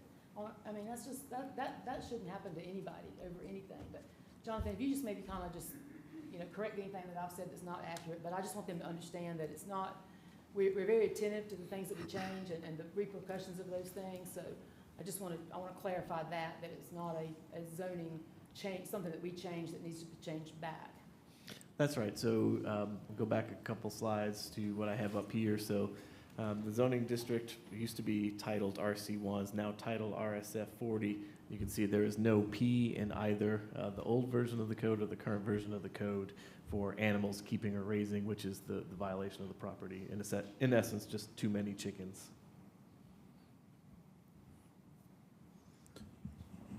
So based off what we see here, even if it didn't go to RSF 40, keeping of animals still wouldn't have been permitted if it was in RC1. Correct. So regardless of prior to 2022 and today, the keeping of animals still wouldn't be allowed. And honestly, chicken keeping is one of our most common code enforcement complaints. It used to be much more common prior to the addition of accessory backyard chickens as a use. And a lot of folks, they don't know that they're not allowed to have the chickens. They say, I'm just gonna, you know, get a handful of chickens, have them in my backyard, whether it's for eggs or for their children, and they don't know that they're not allowed to have it until some of their neighbors complain about it. And that's the reason that we made a change a couple of years ago, was to loosen that up some. So because we knew, you know, with COVID, it was COVID time, and you know, people were staying home, and a lot of people changed their way of life, and they decide, you know what, we're gonna need some of our own chickens. And so a lot more people probably have chickens, and so I apologize. I'm sorry that y'all have had to go through, and this goes back to February. So the worry, I know it's worrisome. It's very worrisome. So I apologize to both families for what you've had to experience and be concerned with to get to this point, you know, and I could never speak for council and say this is going to be rezoned without a problem. But I do feel like, you know, just the support of agricultural efforts throughout the county, that was, I did try to reassure y'all and make that just less stressful for you. You're gonna let me talk now? I'm tromping at bits, dude. Because this is why I run. You meet very few people that won't eat an egg, but they're complaining about a chicken crowing. It's a God-given right to grow your own food. And I'm mad. I don't think people do understand. Do you think the founding of our country, those folks didn't have chickens? Matter of fact, there's a lot of things our country was founded on. And for some reason, we think we're so modern and all that we don't need it anymore. Me and Carolyn know, because we had trouble, but we had it on a federal level. And I agree 100%. If you're man enough to divvy up on somebody, you ought to be willing to put your name down. I'll put my name down. But I don't even think that we need to pass their zoning, but we do need to give them back, waiver their fee. I have no problem with it. Ms. Smith, you need more chickens, you let me know. Carol can produce 270 in a batch. Sam knows that too. And I deal with this every day. And I honestly don't think that people realize, no, we don't have no farmers. I mean, these poor kids that want to farm, how they gonna afford the land? If they don't inherit it, how they gonna afford it? I mean, there's a lot I see wrong, and I bite my tongue. But do I need to make that motion now that we waiver their fee? There's no authority to waive. I don't think we can waive, we can't waive the fee. Say what, Mark? There ain't? No. Well, we're going to change that too then. So just want to kind of follow up back on what Tommy talked about. And so a couple of questions I have about this, the change in the rezoning. So how many properties were impacted that were changed over to the RSF 40? And were all of these properties in the area changed over? Sir, there was no change. So, but from the old coding to the new?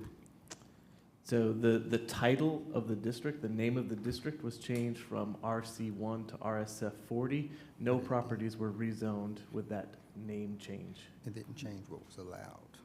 It did not change the uses that are allowed. As you can see here, animals keeping or raising, RC1, there's an empty box there, not permitted. RSF 40, same district, different title, empty box, not permitted. It was more of a clarification, because, listen, as a few years on council and trying to remember these RC1 and RC2 and everything, these just, they just changed the name to make it more relative to the square footage of the, to the size of the lot. So it's still, nothing changed, the colors of the map and nothing changed.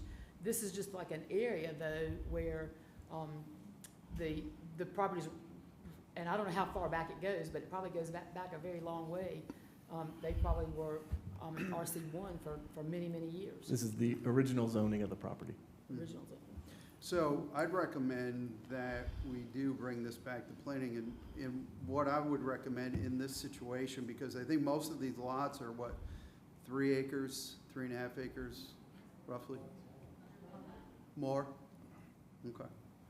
Yeah, I'd recommend we do that, and one of the questions, one of the things I'd like to see is to modify this as allowing them to have farm animals on the property.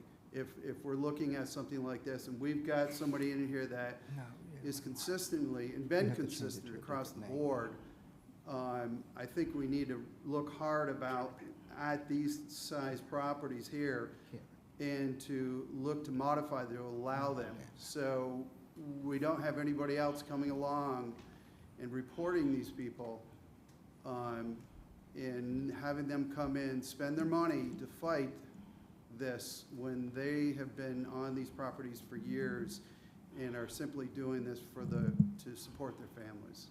So I'd recommend we bring that back to planning. Josh, is there nothing though we can do? I mean, these are young families with young kids. Money's tight.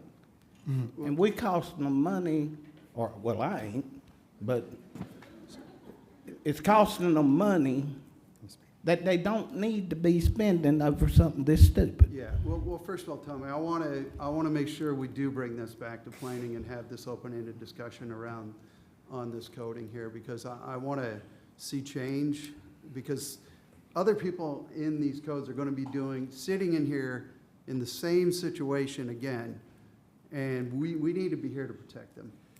So in this instance, I think this is the way to fix this.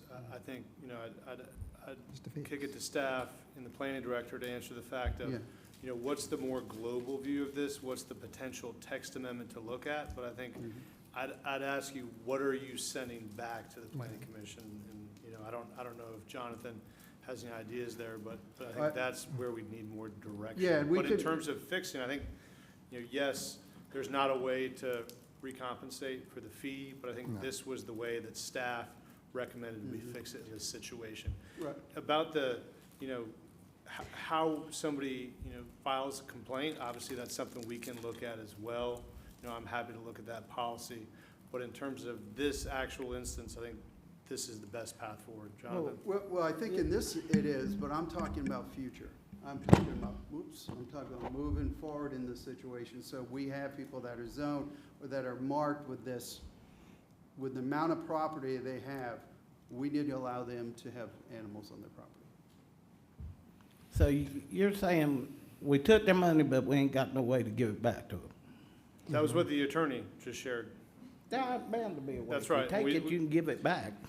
I guess in the instance of a situation where you have a family like this that's been doing this for years and years, and they've been doing that prior to RICO, regardless of where we stand with RC1, could the county council have initiated a rezoning and then in that instance waive the fee? We can't waive fees.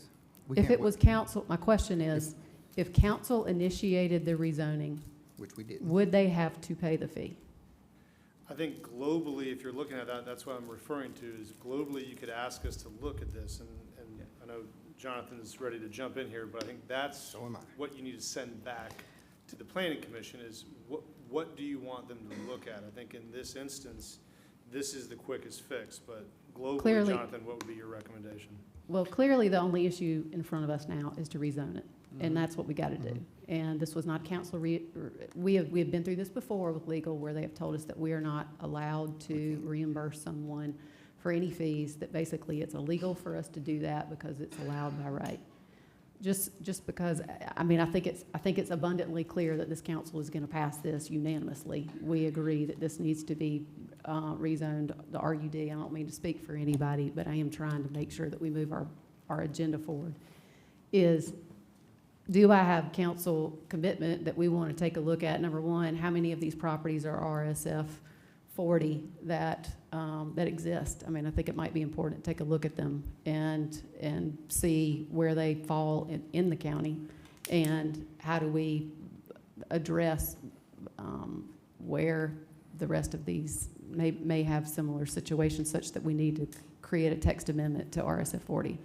So, Madam Chair, clarifying question, is it based on being bigger than a certain size, or is it based on historically being agriculture in nature? That's the kind of information I think we would need, or it can be both. Well,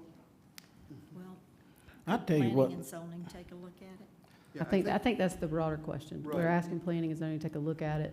I can only speak for myself. I think if you've been doing this for years and years, and you've established where you are, that to me should be a factor that's considered into it, and that should apply.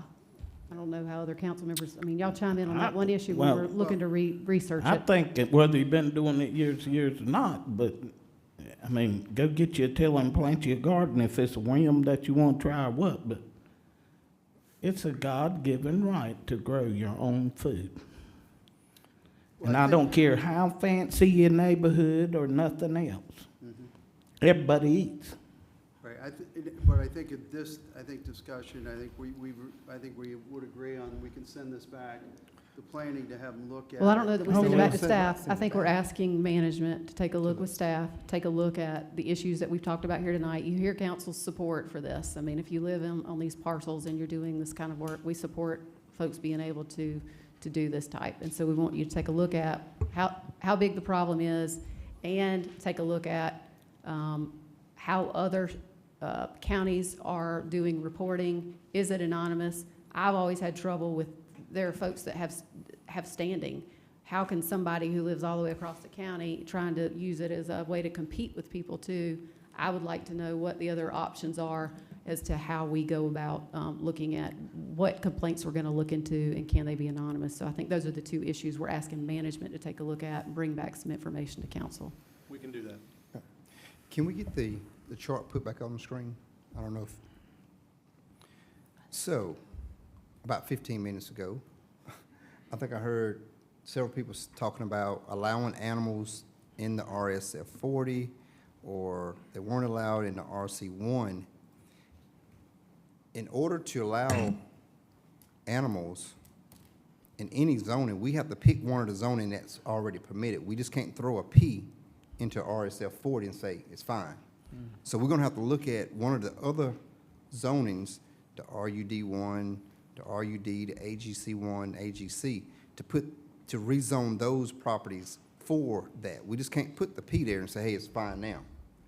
Now, when it comes to the fee for the rezoning, the only way we can do it without a fee being asked for is we do a council-initiated zoning and rezone all that property in that area to one of the ones that will allow animals and livestock. Like we just did a few minutes Yeah, ago. like we just did. But council has to initiate that rezoning from, which was RC1, which is now RSF 40. Council will have to say, we want to allow animals in RUD1, but what that does is everybody who has RUD1 that's on the other side of the county can start having animals versus just this area. If we initiate it, we can waive the fee. But anytime a citizen initiates a rezoning, there's going to be a fee, because I know several years ago, tried to do the same thing with a fee, and I was told we have no mechanism of waiving fees or reimbursing for fees. So I knew that wasn't going to work when that conversation started. But we just can't slap a P in RSF 40 and say it's fine. So if we're going to allow animals, we have to pick from what we already allow animals in. We can't just start up and say animals are allowed. Let's say if this person was in RMX 10, we just can't slap a P there and say it's fine. Well, I think, let's, just so that we can move forward and not get off on, that we've got management that's taking a look at the prevalence of the problem with RSF 40 in particular. Is that something where we have a persistent problem? And number two, the reporting period, if you can give us a report back.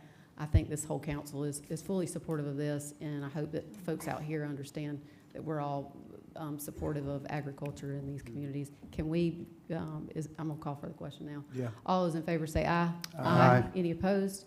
Hearing none, motion carries unanimously. We move now to item number 5. Rezoning action, hold a public hearing and consider first reading, case number 24-26, tax map number 363-000050-053 through 057 to rezone from RSF 30 to RUD, 6 parcels totaling 9.25 acres. District 2. Mr. Bueno. Yes, this application, similar to the previous one, this one is requesting to go from RSF 30 instead of 40 to RUD. It's on Johnson Street, adjacent to the limits of Clover. It's just over 9 acres across 6 parcels. So just for your background information, the light shading here is the limits of Clover. So one of the subject parcels, so the southernmost parcel there, is currently under violation, same violation as the previous case, animal production of livestock. They have more than 6 chickens on the property. Ducks and turkeys kind of roam about, and there's a couple of pigs that were observed as well.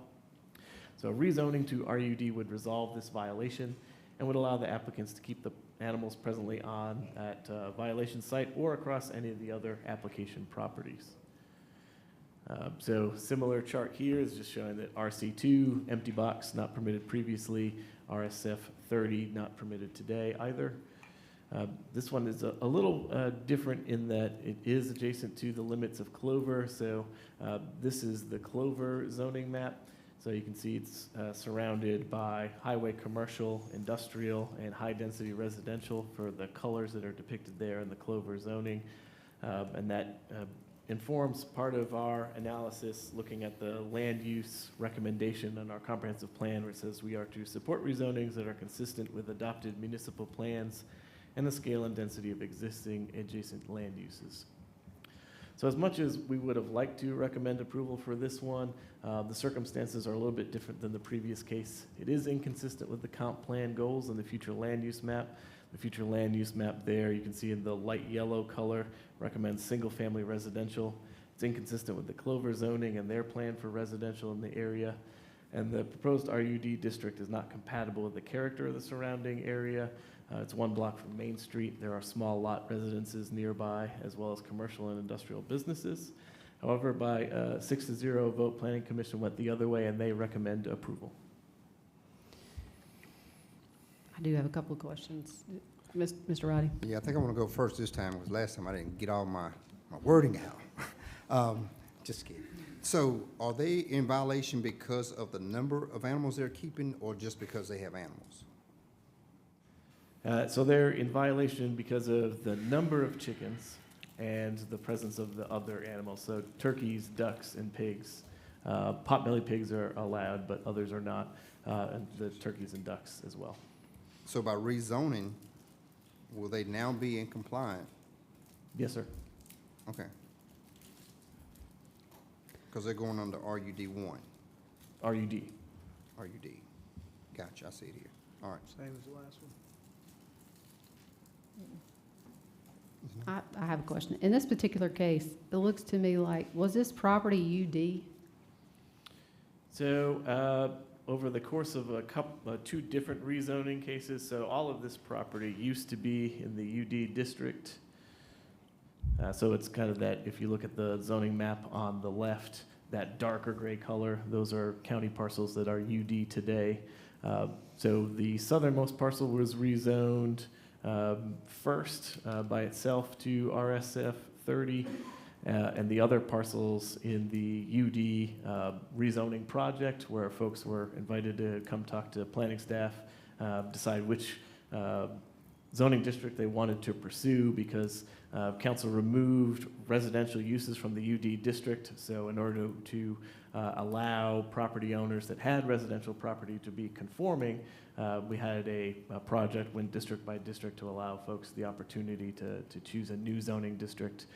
So that's how we arrived today at RSF 30 for all of these parcels, aside from the one that went previous in a council-initiated rezoning prior to that UD project. So council initiated, well, I mean, I guess staff has asked that UD parcels, they don't want to do that anymore. Basically, it wasn't a zoning classification that we wanted, and so we've encouraged folks to rezone out of that property designation because it's too broad. And so when someone asks to do that, they're asked, what do we need to rezone to? And I just noticed in the history of this one is that why these folks who have been doing this type of farming for as long as they have, why were they advised to get their free rezoning to go to something that doesn't allow them to keep doing the farm use that they were allowed to do? Because it would seem to me that this is a case where talking and communicating, this would have been a council-initiated rezoning where they could continue to do the farm work, have their home, and really should have been able to do that without having to pay and do this rezoning. So, I get, the question there was, why was the recommendation RSF 30 at the time that the UD project was coming through? That had to do with the residential character, the size of the lots, and what's around the property. That analysis did not include, what are the rural characteristics of the property. I don't know to the extent that, and that project was over 5 years ago at this point. So I don't know what the extent of the animals on the property was at that time. I'm sure they had some. I don't know if they had those discussions with planning staff at the time that they discussed and wanted to move forward with the rezoning. So I don't know the information regarding that conversation at that time. I think it wasn't plainly explained to them, what I think. Are there any other questions? All right, so let me make sure we keep this asking questions. Are there any questions for staff before we open public hearing? Yeah, we talked about the UD, going from UD to the current zoning. Are these the same families in these properties that's petitioning now for rezoning as it was when we switched from UD to RSF 30? Yes, sir. Okay. Any other questions? What is the, what's the total acreage, all of that together? It's just over 9 acres. 9 acres. Any other questions? Yeah, I guess I'll ask this question. So when staff was deliberating this, how much did you take into consideration how close this is to the city limits of Clover? I mean, that's a good deal of our analysis, given it is 1 block removed from Main Street. Just behind this property is the Honeywell facility. So it is industrial in character on some aspects, and just to the north there's some of the smaller lot residential. So in keeping with the plan goal that we try to have our unincorporated properties have a relatively seamless transition from municipal properties, we had to take the Clover zoning and the existing uses into account when we made our recommendation. That's a tough one. Any other questions? All right. Is there anyone here who wishes to speak against this rezoning? Is there anyone who wishes to speak in favor?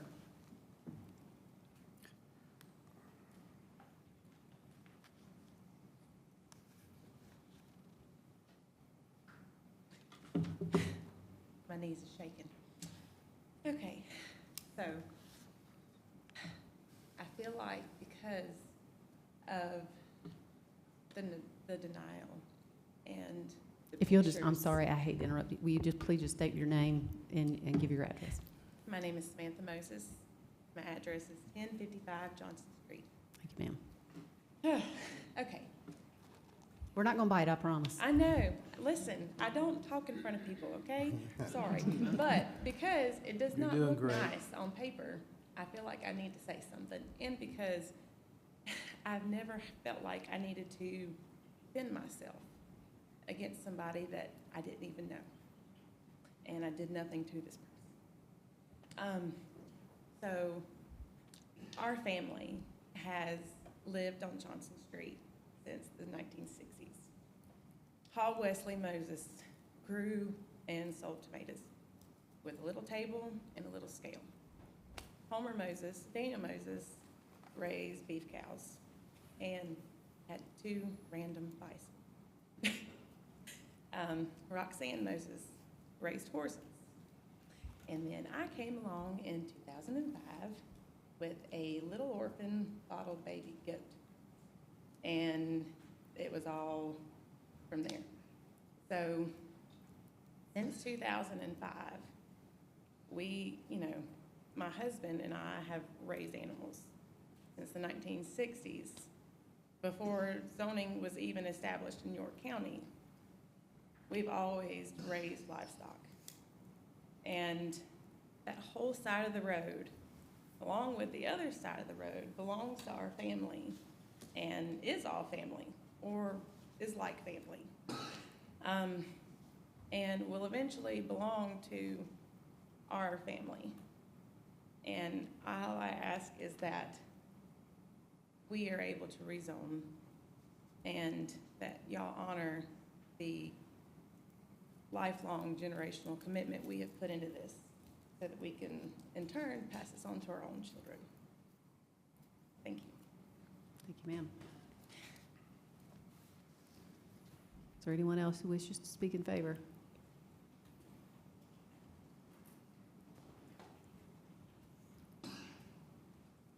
I'm Daniel Moses, 1055 Johnson Street, and I'm like Tommy, I'm a little, I can talk, but I'm a little hot under the collar, so we're not gonna go there.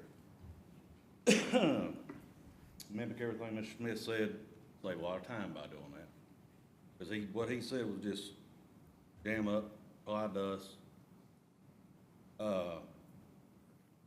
Consistency is a word that's been brought up a lot. Consistently since the 60s, we've been here.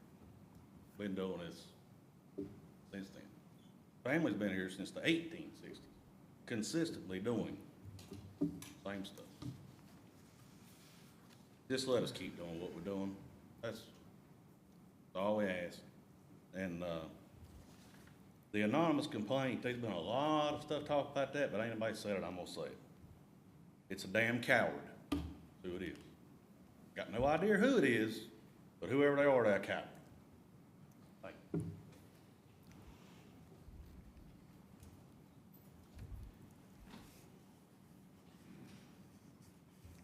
Hello, my name is Keisha Orders, 561 Jack Pennington Road in Clover. So my biggest thing, my family was from Gastonia, so I married into someone from Clover. And my mom worked in like zoning and planning and all this different stuff. And I get it, it's hard for everybody because we do have to have some growth. I understand that, and that's never going to go away. But the problem that we have here with all of this is the fact that it has been here. We can't help as community, we can't help what builds around us. We're all just kind of there. One house that I had was passed down to me. My husband's was given to him. I mean, it's just passed down. We can't help what is given to us and what builds around us. We can't stop a lot of growth, but at the same time, we shouldn't have to give up livelihood, or in case of a lot of these younger people, what they want to see, if they want to go into maybe part of agriculture as a job, a career, anything like that, or just the experience of us letting us have our children experience this. So I ask that, these people, they can't help what has built around them. So I just think that that really needs to be taken into consideration. It's not like they've moved. It's not like somebody has just come in out of the blue and, again, they've just been here. So I just think we need to think about that too. Thank you.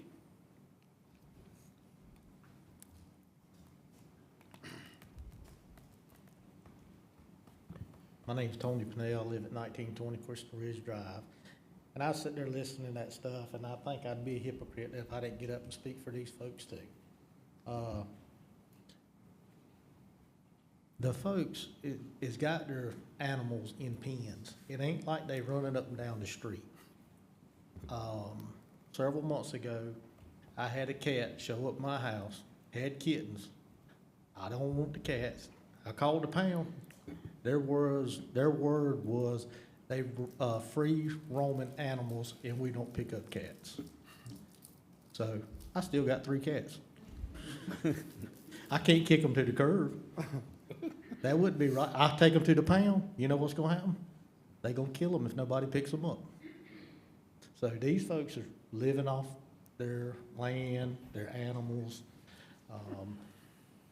I think it's a great thing to keep small farms together. I used to work on a dairy farm on Avenue Church Road, milk cows when I was going through high school. And the milking company has made it so cheap to buy the milk, he had to shut down the farm and raise beef cows. And is the White's Dairy Farm on Avenue Church Road. So now he's selling beef cows and not selling milk. But you go inside the grocery stores and see how much that gallon of milk costs versus what he was producing. And I know that this is just rambling on, but these folks are trying to do the right thing with their kids and show them that farming is hard work. I've done it. You go out there and shovel the chicken pen out. I had chickens at my house. You go out there and clean the pen day in and day out. It's hard work. So it ain't like these folks are making a bunch of money or getting a big satisfaction. Their biggest satisfaction is for their kids to be around animals, enjoy the farm life. So that's all I got to say.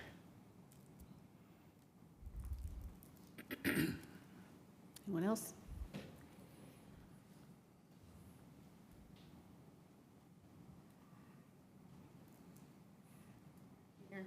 My name is Crystal Mobley, 938 Barrett Road in Clover. I'm a multi-generational resident and citizen of Clover, South Carolina.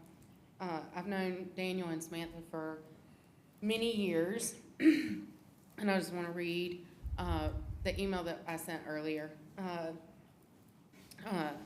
I'm sending this email in support of rezoning the property belonging to the Moses family in hopes that they can continue their homesteading lifestyle there. Samantha and her family have been an integral part of our community. They are known for providing a wealth of resources for healthy eating, as well as education for community about how to raise and grow their own food. Their lifestyle is not for the faint of heart. I have personally watched them spend years of hard manual labor working on and creating a responsible and sustainable farm, not to mention the huge financial investment, because this is expensive to live this way, that they've put into their property. Land doesn't just become producing farm just by happen circumstance. It requires a lot of work involved. They have completely embodied this way of life for themselves and their children. Their children have known from infancy about animal husbandry and they have developed a love and a passion for their animals. It would be more than heartbreaking to see them have to get rid of their animals that their lives revolve around. These kids, they get up every morning and they take care of their animals. They know responsibility. It's parents like Daniel and Samantha that are raising young children that will one day turn into these guys, that will one day turn into these guys that put food in your mouth and food on your table. I would also like to add that even though initially their farm was for personal use, they have never been gatekeepers. They have become a valuable resource of education for anyone who would like to know more about being self-sustainable. Samantha has been known to donate many plants to folks in need, myself included, and she's even gone so far as to come and help and show me how to put them in the ground and how to tend to them and raise them. She was even once known, which she would never tell you this, but because I'm her friend, I knew this. There was a South Carolina farmer that lost his entire row crops of tomatoes due to a hailstorm. Samantha, who produces plants, produced over 500 tomato plants and gifted them to this farmer for his livelihood out of her own pocket. That was money that was plants for her sales to continue her livelihood and her lifestyle. She took 500 of her personal tomato plants and donated them to another South Carolina farmer so that y'all can have ketchup and diced tomatoes and canned goods. I think that's the little things that you wouldn't think could happen on a 9-acre lot in the middle of Clover. It doesn't look good for them. I get the zoning, it doesn't look good. It doesn't fit the long-term plan, but I think one thing that has to be taken into consideration with the long-term plan and the land usage is that these people were here first. Like, the land usage is not taken into consideration that they're still gonna be here. The land usage and like the long-term goal is with the anticipation that they're just gonna leave and that the land won't be given down to their children as it has been for generations to come. So I'm in agreement with that.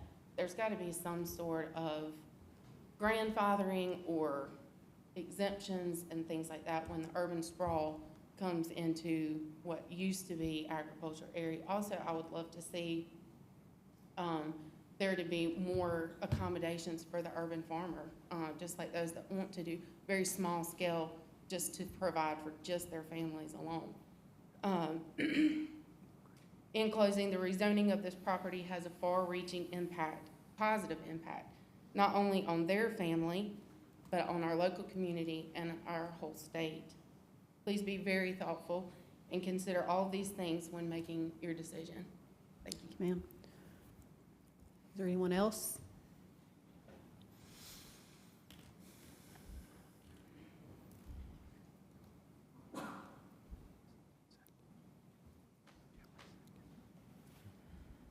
Lisa Murray, 1872, Knox Road, Clover, South Carolina. I am Samantha Moses' mother. I did not come prepared today to speak, but I would like to say that I am the 4th generation of 6 generations of York County gardeners and farmers. And she was raised not with me farming. in Barely Gardening. And I would like to say that my husband and I are Gen Xers. And we thought, and we were taught, that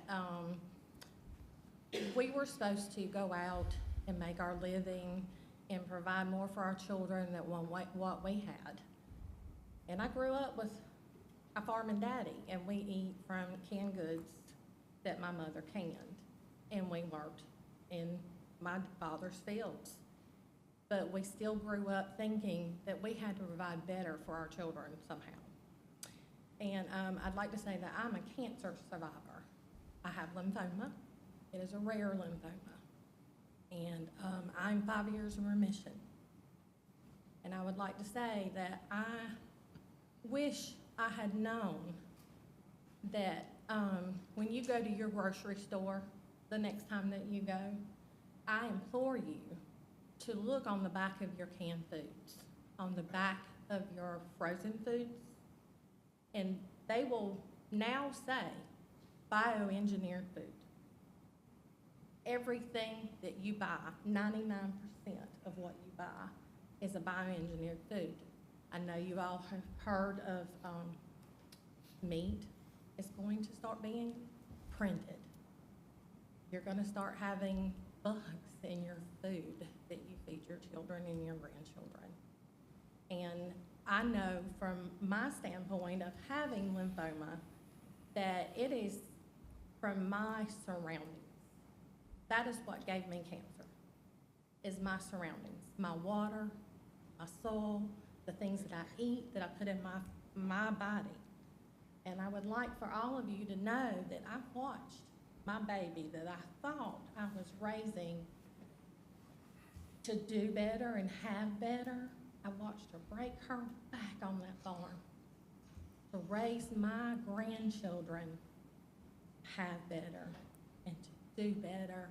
And it is a beautiful, beautiful thing. And they are healthy and they are strong. And she is healthy and she is strong. And my baby has taught me that good food and good meat will save your life. I'm standing here living because of what my child has taught me. I now garden. I do bucket gardening, but I have tomatoes growing on my back porch. I can't crawl around and weed anymore. I wish I could. My bones are shot from the steroids and the chemotherapy. I did a year of chemotherapy. I'm just asking you to go into your grocery store and look at the food that you're feeding your people. Thank you. Thank you, ma'am. Is there anyone else? Move to close. Second. Motion and a second to close public hearing. Any discussion? All those in favor say aye. Aye. Any opposed? Hearing none, public hearing is closed. Do we have a new motion? Motion to approve. Second. Motion and a second. Any discussion? I have one question. I can't help but to wonder, since 5 years ago, this was zoned UD, right? Wonder how many other families around them still have animals similar to this property, even though it's rezoned. I see a lot of nodding of heads. Okay, thank you. So, just want to say a little bit over what I said the first time. And it doesn't really matter to me that the town of Clover is beside this property or adjacent to this property.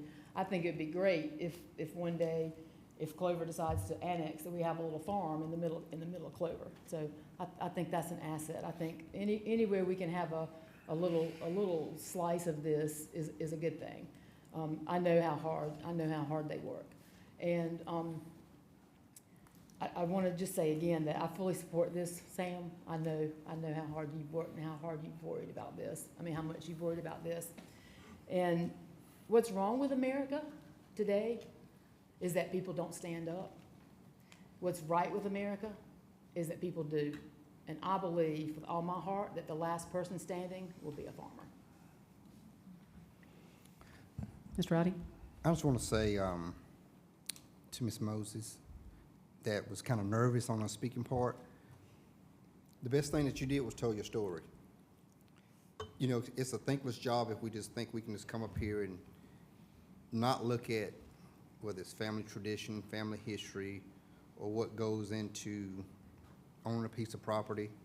Of course, we have our things that we look for when we rezone or not allow for a rezone to go through, but have you ever just been riding through a city or a town somewhere and say, wow, that was kind of out of position? What happened there? That's the character of a lot of communities that, you said it perfectly, you can't change what happens around you. You can only control what you have. And apparently, everywhere in small town USA, a lot of things are changing, but we can't penalize those who want to stay the same. And for this farm or this piece of property that's been here since, I think someone mentioned 18, whatever, how many ever years this family's been doing this with some sort of livestock, some sort of farming, that's a testament to not conforming to what's around you and staying true to who you are. So we definitely want to take that into consideration. I don't have a problem with leaving or allowing this to go to the new zoning that allows the farming, the animals, or whatever you guys want to do with it, because you're not responsible for all the changes that's going on around you. If you want to have livestock, you want to do the farming, you know, eggs don't come from Harris Teeter. They're shipped to Harris Teeter from a farm. Beef don't come from Harris Teeter. It's shipped from a farm. Someone who thought enough to raise animals, to put it on the shelf. So I applaud the families who still want to do this, whether you're doing it to raise capital for your family or just doing it because that's what you like to do. And you want to feed your family or you want to raise your kids to have some work ethic or whatever around the house, whatever it is that you want to do with it, I think you should be allowed to do it. So I have no problem supporting this rezoning. Anything? All right. Yeah, Claudette? yeah, real quick. Again, I want to thank everybody because, I mean, this has been heartfelt and what you've shared tonight is powerful, so I appreciate it. And again, I think it just targets the fact that we've got work to do. We've got work to do in order to protect these people in regards to these people that have animals on their property, this is part of their lives, and we've got to look out for them. So I'm looking forward to our work that we can do to help them out. Yep. Yep. You want to say anything? Well, ain't a lot I got to say, Sam. I know just about as much about them as they know about me, so they spend many times down there getting their milk to talk to us about different things. She works real hard, and she has the blisters sometimes to show it. I have no problem, but I'm tickled to death that Bump said that eggs come from the farm to Harris Teeter. They do. Anyone else? Can I add one thing real quick? So, these families are not in a position of not being able to afford these rezonings. It is costly, and I went with them and met with the county. I did ask at that time, the person that we met with, if we could do a council initiated rezoning, and we were told that would probably not be our best avenue. So we left that meeting. I was thinking that each of them was going to pay about $700, and the total between them is about it's about 17. One was 1,000 and one was about 700. So I did do a GoFundMe, and that because I told them I was going to help them, and neither one of them wanted to accept that help. But I will tell you this: there's so many people have reached out to me and said, "What can we do to help?" So I thought, well, let's just make this easy for people to help. So if people go into that GoFundMe, it doesn't matter if it's $5 or $10. It just shows that, you know what, you support. And I had told Sam that everybody wants to be a part of the solution. You know, when you come here, you're sitting here tonight because you want to be a part of that solution. And so I would love to be able to help offset the cost to these two families. Like our county attorney said, we can't give that money back from the county. The county's not going to give the money back to you. But I think the community will come together. And you've had so many people, you know, on your Facebook page and caring and, you know, just appreciating what you do.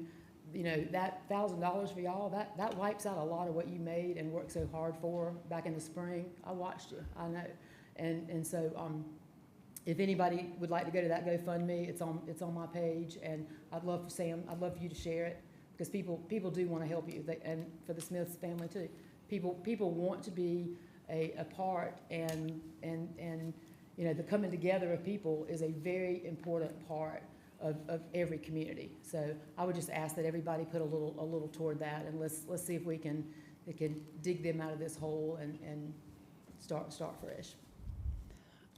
So this rezoning's a no-brainer. I mean, anybody who lives here, I've born and raised here, my family's 3 generations, we're from farming too. If there's one thing you get on this council, I'd love to rezone all of our property for farming, because I do think that it's one of those things that just is important to our community, and it doesn't impact our this one though, this one bothers me, because I do still feel like this should be a council-initiated rezoning. This was UD, you were allowed, basically UD let you do everything, and slowly there have been changes to that, which I don't think is fair to the property owners. So, I mean, I'm gonna make this, I'm gonna ask the question point blank, why can this not be converted back to a council-initiated rezoning? They had UD, they already had a home there, and this is a property that's been doing farming for that long. Why can we not convert it to a council-initiated rezoning? That's for legal. It wasn't, so I'm happy to look at that question and get back to council on that point. I would ask that we look into that. I mean, we can only change things going forward. I think properties that are 3 acres or more that are wanting to do or add a farming component. And, you know, I think the one thing that was always troubling were the roosters next door to a big neighborhood development. But if you've got chickens or whatever, I would fully support that. I'm in support of finding other ways to expand this. This is one of those areas where I think council has been very consistent and unanimous about finding better ways to do this. But I would ask that that you look into why this can't be converted to that. This is, to me, it shouldn't have happened. But all those in favor of the rezoning say aye. Aye. Any opposed? Hearing none, motion carries unanimously. Christie, you made a good point about the roosters, And we're but done. do you realize? And we're done, No, Tommy. but do you realize that they'll make you get your tail up out of I bed? know. I hear them all the time when I call you on the phone. If we can just y'all want to take 2 minutes, take a restroom break? Let's do that right quick. Just 2 minutes.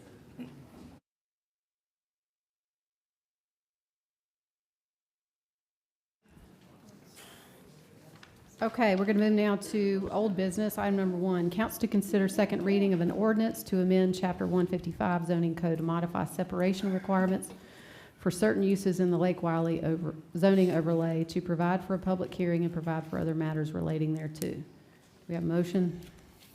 So I'm going to make a motion to keep the 660-foot separation the same as it is currently that was done from Recode, and we'll talk a little bit more about that. I won't keep going on that one. So is the motion to approve second reading? So I don't know what second, I think some things have changed in what this says, so I don't want to just make a,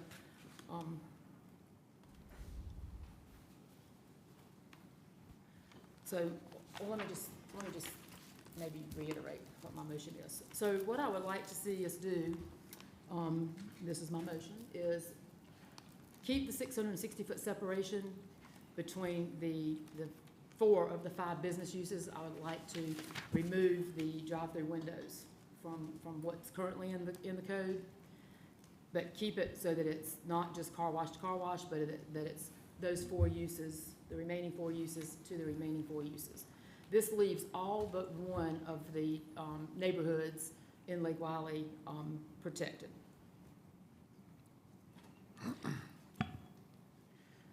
So is the motion to approve second reading with the removal of the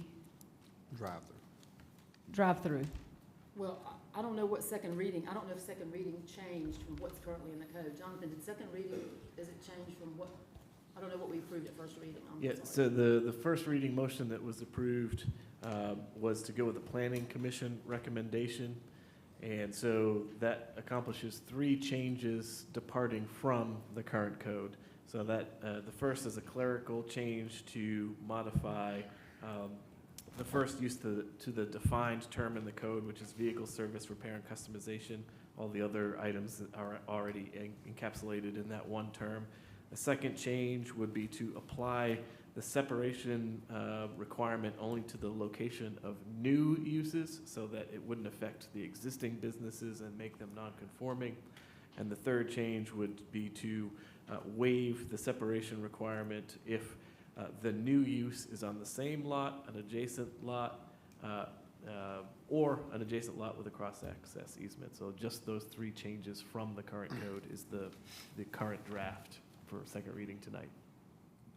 So I'm wanting to apply to the location of new uses. In other words, that grandfathers in and makes things not be non-compliant. I do not want to waive the separation between, if you've got one and then you can put one beside, another one beside that. So if you've got a particular business type, not interested in waiving the separation between those 2. And then I want to be sure that I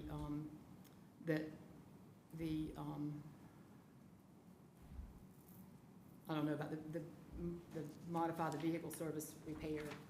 I know that sometimes when I make a motion and I think something's passed, we get to the next reading and it's different. It's different than what I thought I said.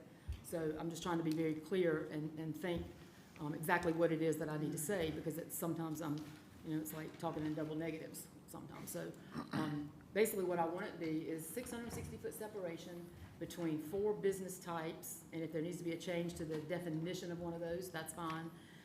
And then to apply this to a location, for example, the car wash that was torn down, there's a new car wash coming there, or if someone needs to change they want to change something or add to something, that's not an issue. But not interested in waiving the separation between any 2 like similar businesses. So I can clarify the motion and let me make sure. Please. Thank you.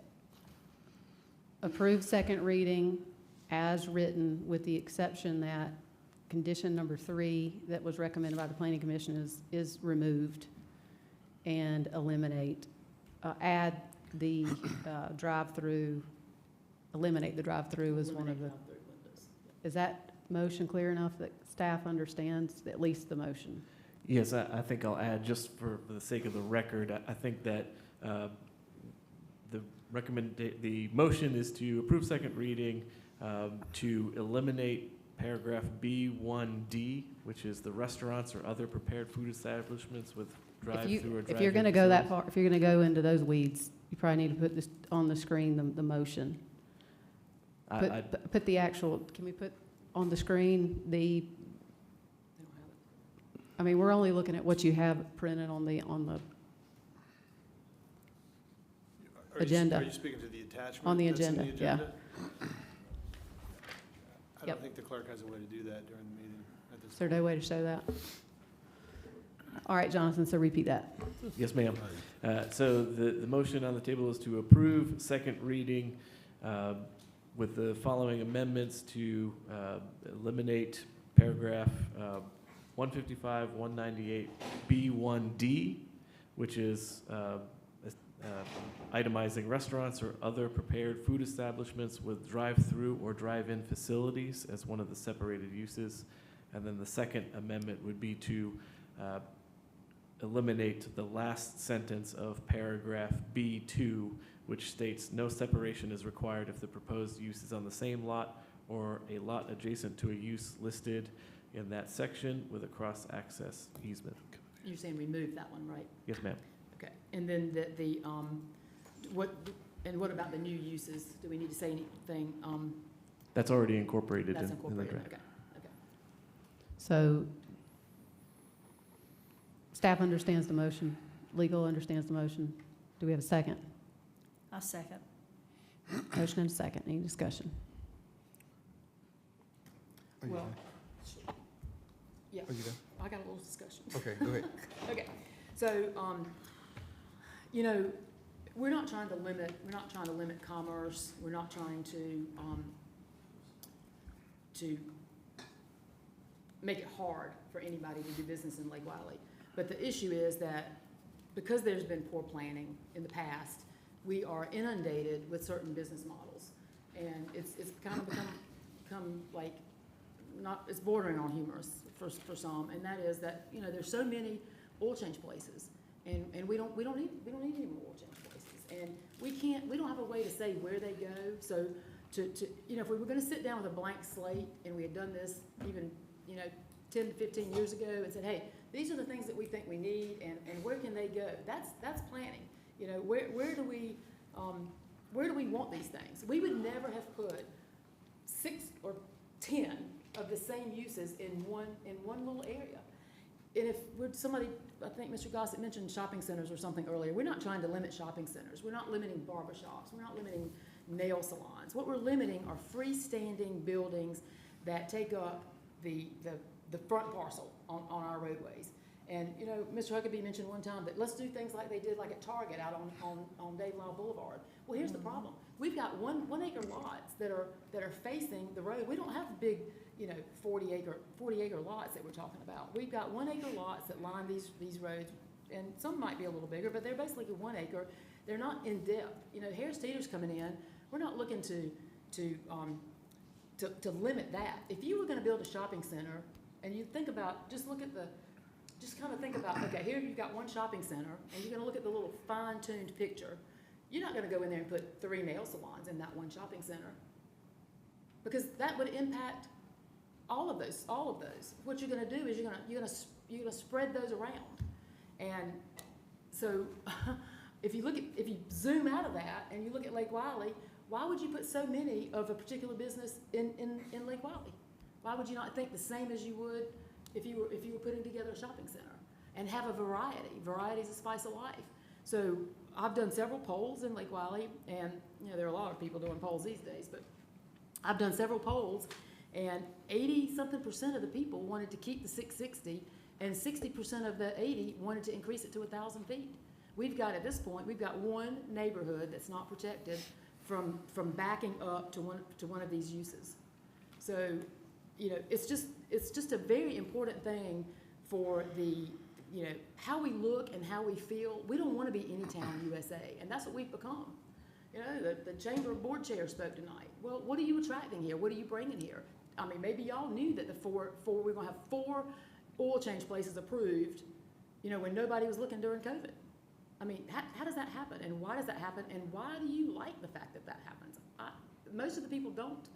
Most of the people want to see the variety, and what people want, we want restaurants, and we want places to shop. Different things.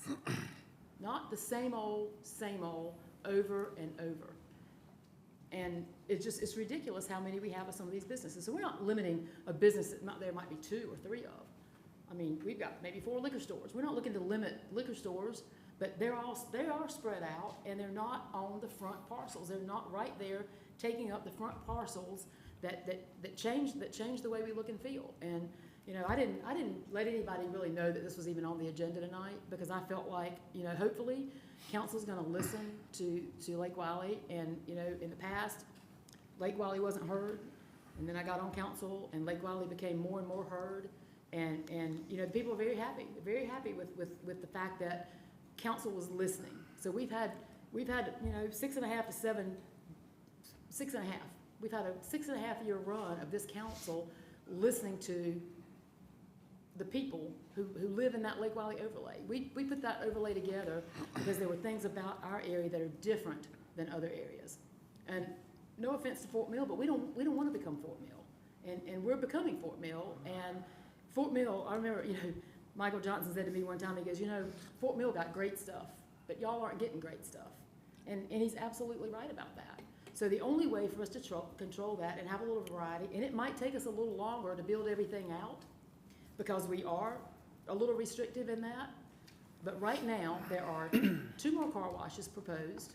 There's a gas station proposed, 2 gas stations, let me correct that, 2 gas stations and another oil change place. And I just feel like that is I mean, when you look at where you want to live and how you want to live and what you want to have close by at home, we've got plenty of that. We've got plenty of that. So let's save a little bit of room. And we're not talking about the big acreage of the overlay. That's not what we're talking about. We're talking about from the Buster Boyd Bridge to Publix and down to the back gate of the landing, which would have a car wash in front of it, probably with neon in it, because we undid our sign ordinance, so probably all lit up with neon, whereas the other ones agreed not to do that a while back. And then you've got down to Lowe's and to Five Points. So we're talking about a 5.5, 6 mile stretch of road frontage. And that's what we're trying to just preserve and have something else be able to come there. It'd be great if somebody wants to come in and put a little shopping center so that people, the one thing we're missing is there's nowhere for you to just rent a place and move in with a business of any kind. So, I mean, I'm just trying to look long-term. I might be more visionary than a lot of you, but trust me, I've got my finger on the pulse of the community, and I have heard from numerous people. And I would love for the council to support the people of Lake Wylie and how we envision our community going forward.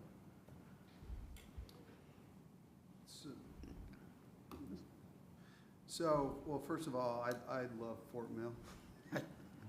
I tell you, it's a great place to live. And I know there's things going on there, but I tell you. Y'all got great stuff, like Michael Johnson said. Y'all got great stuff, Tom. I tell you what, it's a great place to live. And again, I want to also say is that when you look at Fort Mill, and this is, first of all, thank you for, your update. When I look at Fort Mill, I look at places like Kingsley, right? I look at the opportunity of locations like Kingsley because of what it attracts and it's a destination, right? When I look at what you're proposing here, if we had this there in Fort Mill, we would never have a Kingsley because we could never have a restaurant next to a restaurant. No, it's not. Restaurant's been removed, and this was never about a restaurant. So what you wouldn't have in Kingsley would be an oil change place and a car wash and storage units. And that's not in Kingsley. And I love Kingsley. But we're not gonna get things like Kingsley's got because we're gonna have oil change places and car washes and storage units. That's what we're limiting. And the restaurants, restaurants, it only limited drive-through windows. It didn't limit restaurants. I need y'all to understand what this order, I need y'all to understand this clearly. It's very important to the people. Tom, you done? I'm done. Go ahead. Okay. So, I have in front of me, and for full disclosure, I did meet with one of the developers who would be affected by the 660 rule unless some of the language that the Planning Commission recommended is adopted into it. And I'll say before I met with him, I was kind of, hey, if Allison wants it this way in Lake Wylie, she should know what's best for her community. But several questions got raised today about what all would be affected if the 660 rule went in without some exceptions to the rule. And it kind of made sense for the questions. Obviously, if we're kicking out the no separation is required, blah, blah, blah, what the Planning Commission wanted to put in, I thought that was a pretty good addition to what's being asked for, because you can only do away with that if you have a cross-access easement. Not every piece of property is going to have a cross-access easement, so that would be something unique and special to a certain piece of property, and we all know that would apply to the property at the 7-Eleven. Don't know how many other pieces of property have this cross-access easement, but that is an exception. You know, we can be as ironclad as we want to with no exceptions, or we can make way for certain exceptions. And I know not wanting more car washes, storage facilities, I get that. I remember several months ago when I made the offer of, if we don't want certain things right now, doesn't mean we wouldn't want them down the road. And if we put this in place, we're saying we can't even have them down the road. I suggested, and somebody gave me the evil eye and stomachs grumbling and growling, put a moratorium on certain things. moratoriums are legal. It may not be the best way to do it, but it doesn't lock it out permanently and have to overturn something to come back and do it later. You know, Rock Hill put a moratorium on storage facilities. They blocked them off for a while, but when they lifted that moratorium, we got more storage units than the law would allow. They even took up some great commercial space with storage units. I thought maybe it was good for something else, but in the real world, capitalism and business drives investments to go wherever they can fall, wherever they can fit in. Because let's face it, people are not building storage facilities, restaurants, or whatever on their own money. They have to go to a bank. Bank has to prove it. Bank's gonna make sure they have a business plan. They vetted everything that goes into that bank stroking that check for that builder or developer to put something on the ground and hopefully turn a profit and pay the bank back and pay employees and insurance and all the things that go with it. I'm for moving and tweaking and allowing for certain things to happen, but it has to make sense. And car washes and gas stations go together. And if we're putting something in place that's gonna prevent a car wash or a gas station from being that close together, I don't think we're achieving what we're trying to achieve. Because I wanna get a car wash, I wanna get my car gassed up to hit the road to go wherever, whether I'm going to the church or going to the beach or wherever. Certain clusters of business make sense. Now, are we doing a injustice to someone who wants to put a gas station near a car wash or a car wash near a gas station? If the business fails, it'll fail. But if, you know, I don't want to be in the business of picking winners and losers and saying certain businesses can't be certain places, because that's not my money. My job is, hey, we can make the policy on the zoning, but I don't want to say this can't go here, because what dictates what should go there is whether that business can make a profit. And if a car wash can make a profit where someone thinks a restaurant should go, more power to the car wash. Because eventually, if the car wash can't make money, it's going out of business, tear it down, start over, build a restaurant. You know, I've always supported things that make sense, but I need some answers as to what are we achieving by not allowing this no separation is required? What are we achieving by making it be so many feet from each other? Because if it's gonna come 660 feet away, why can't it come in a shorter distance away? You know, are we adding more curb cuts? Are we limiting more curb cuts? What are we, help me understand before I ultimately vote for or against the 660, but I think the 660 is doable if we allow for some exceptions. I know we got rid of disallowing drive-throughs. That's now permitted. Oh, no, not yet. But isn't that part of the motion? Yeah. So we're getting rid of the disallowing the drive-throughs. What else did we kick out? Yeah, the drive-throughs. But I do see a need to have some exceptions.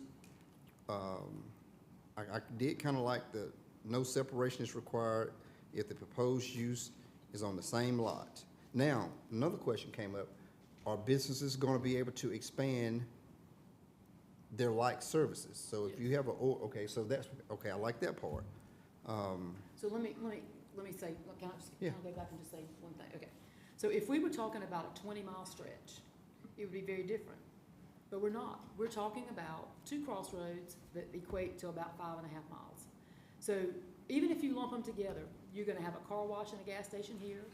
You got another gas station wanting to come that's not even, I mean, it's right outside the 660 feet. And what if they want to put a car wash beside that one? So now we got a car wash and a gas station, a car wash and a gas station. We've got another one down. We can put a car wash down across from the back gate of the landing because we got an auto parts store there. And those kind of go together. So we're still going to get the things within that small little length that we just already have enough of. So it's not about not wanting a car wash or an oil change place or storage units. It's about not wanting more of the same.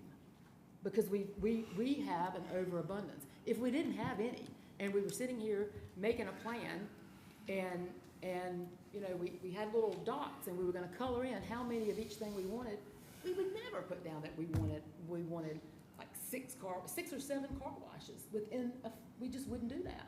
And when you've got a community, I mean, maybe if you're Myrtle Beach, maybe you need all that gas stations and all of that, but where we are, we're still trying to look a little bit like county, because we are county. And I mean, I mean, how we look and how we feel is very important to the people who live there. I have one more question, this is for staff. With this 660 rule, and I know the conversation's been around Harris Teeter coming, and I know a lot of Harris Teeters want to put a gas station. They are putting a gas station. Are we now, because I heard someone mention earlier in the 2-minute section about putting a gas station now more closer to a neighborhood versus somewhere else that they would have liked to have put it. They're having to move it to kind of separate. Is that is that how this is working? Yes, sir. So it's closer to a neighborhood versus somewhere where they would have rather put it. Now, in order to meet the 660, is it? They're gonna put it closer to the neighborhood. Yes.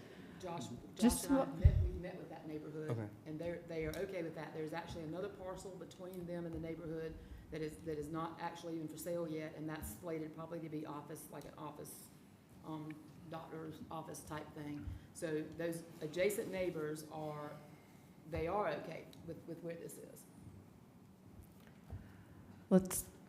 What I'm understanding from you, Mr. Robbins, is that and again, we are at second reading, that the number 3, waiving for lot, basically waiving the separation if the new use is on the same lot or an adjacent lot with a cross-access easement, that's something that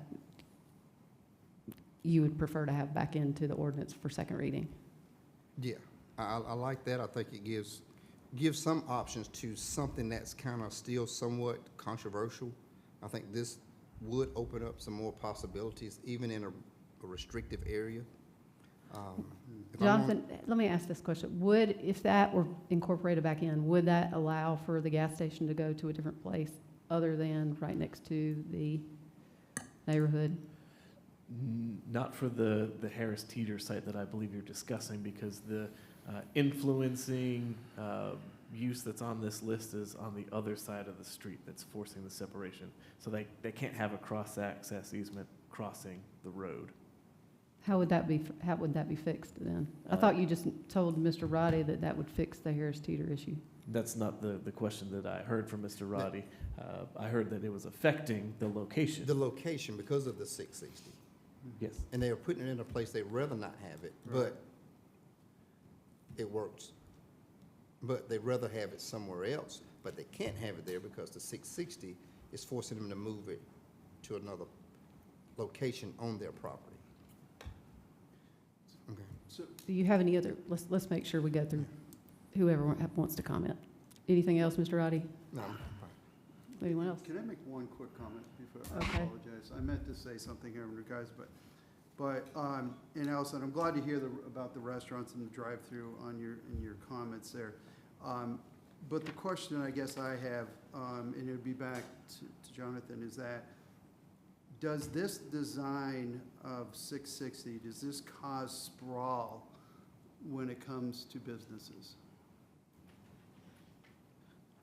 That's a difficult question to answer because it presupposes that if that location doesn't work, the preferred location that is impacted by the 660 distance is going to cause them to find another location that's further out. It could be that they find a location that's further in that's still vacant, or they could decide that a further out location is not financially viable, so they might not move forward with the project at all.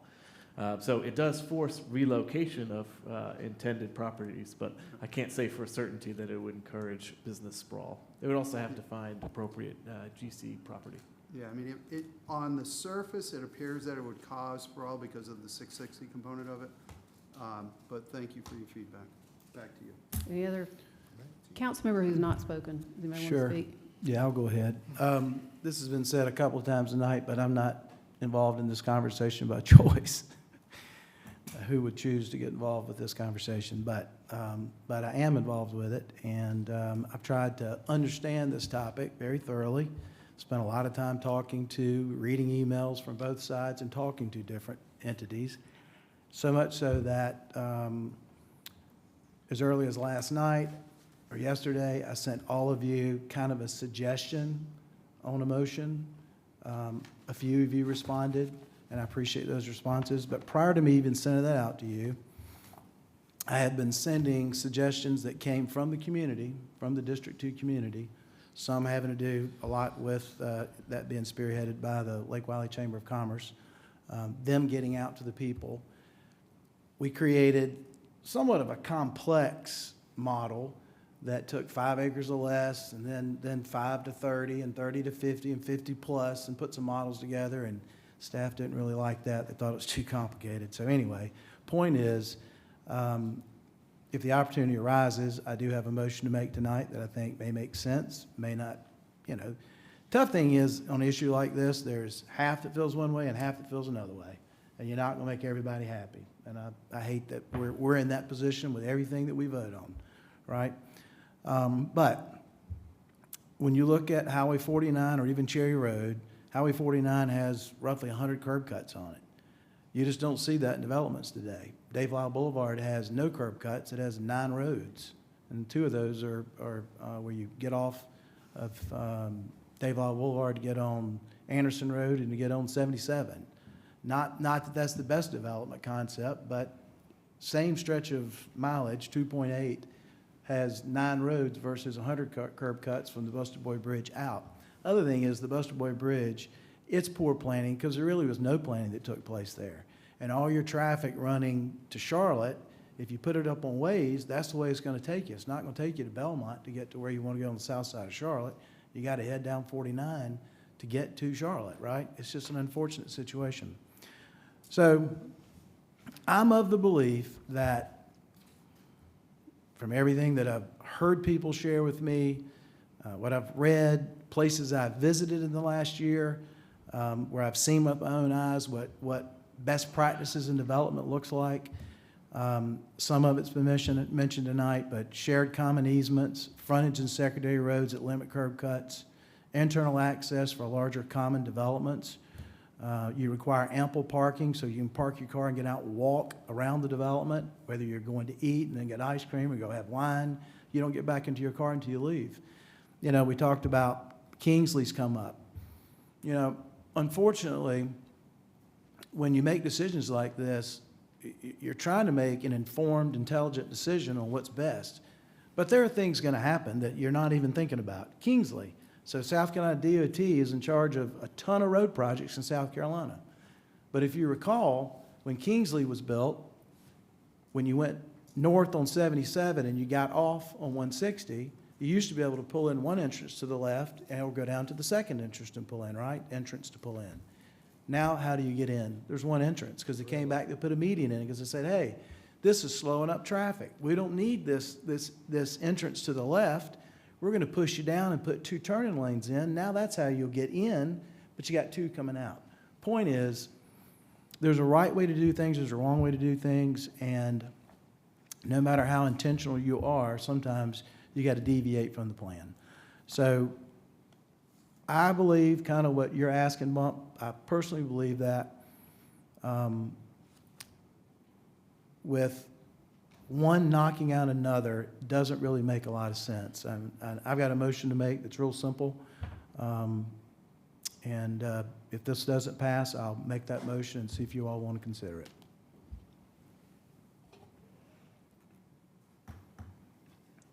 Anybody else? Well, just troubles me that any way you look at it, takes property rights away, and I always just grew up thinking the business made or break by its customer base that comes, regardless whether any of us like anything anywhere or not like it anywhere. I can assure you there's a lot of people don't like dairy farms sitting beside them, but I have to put up with an industrial park beside me.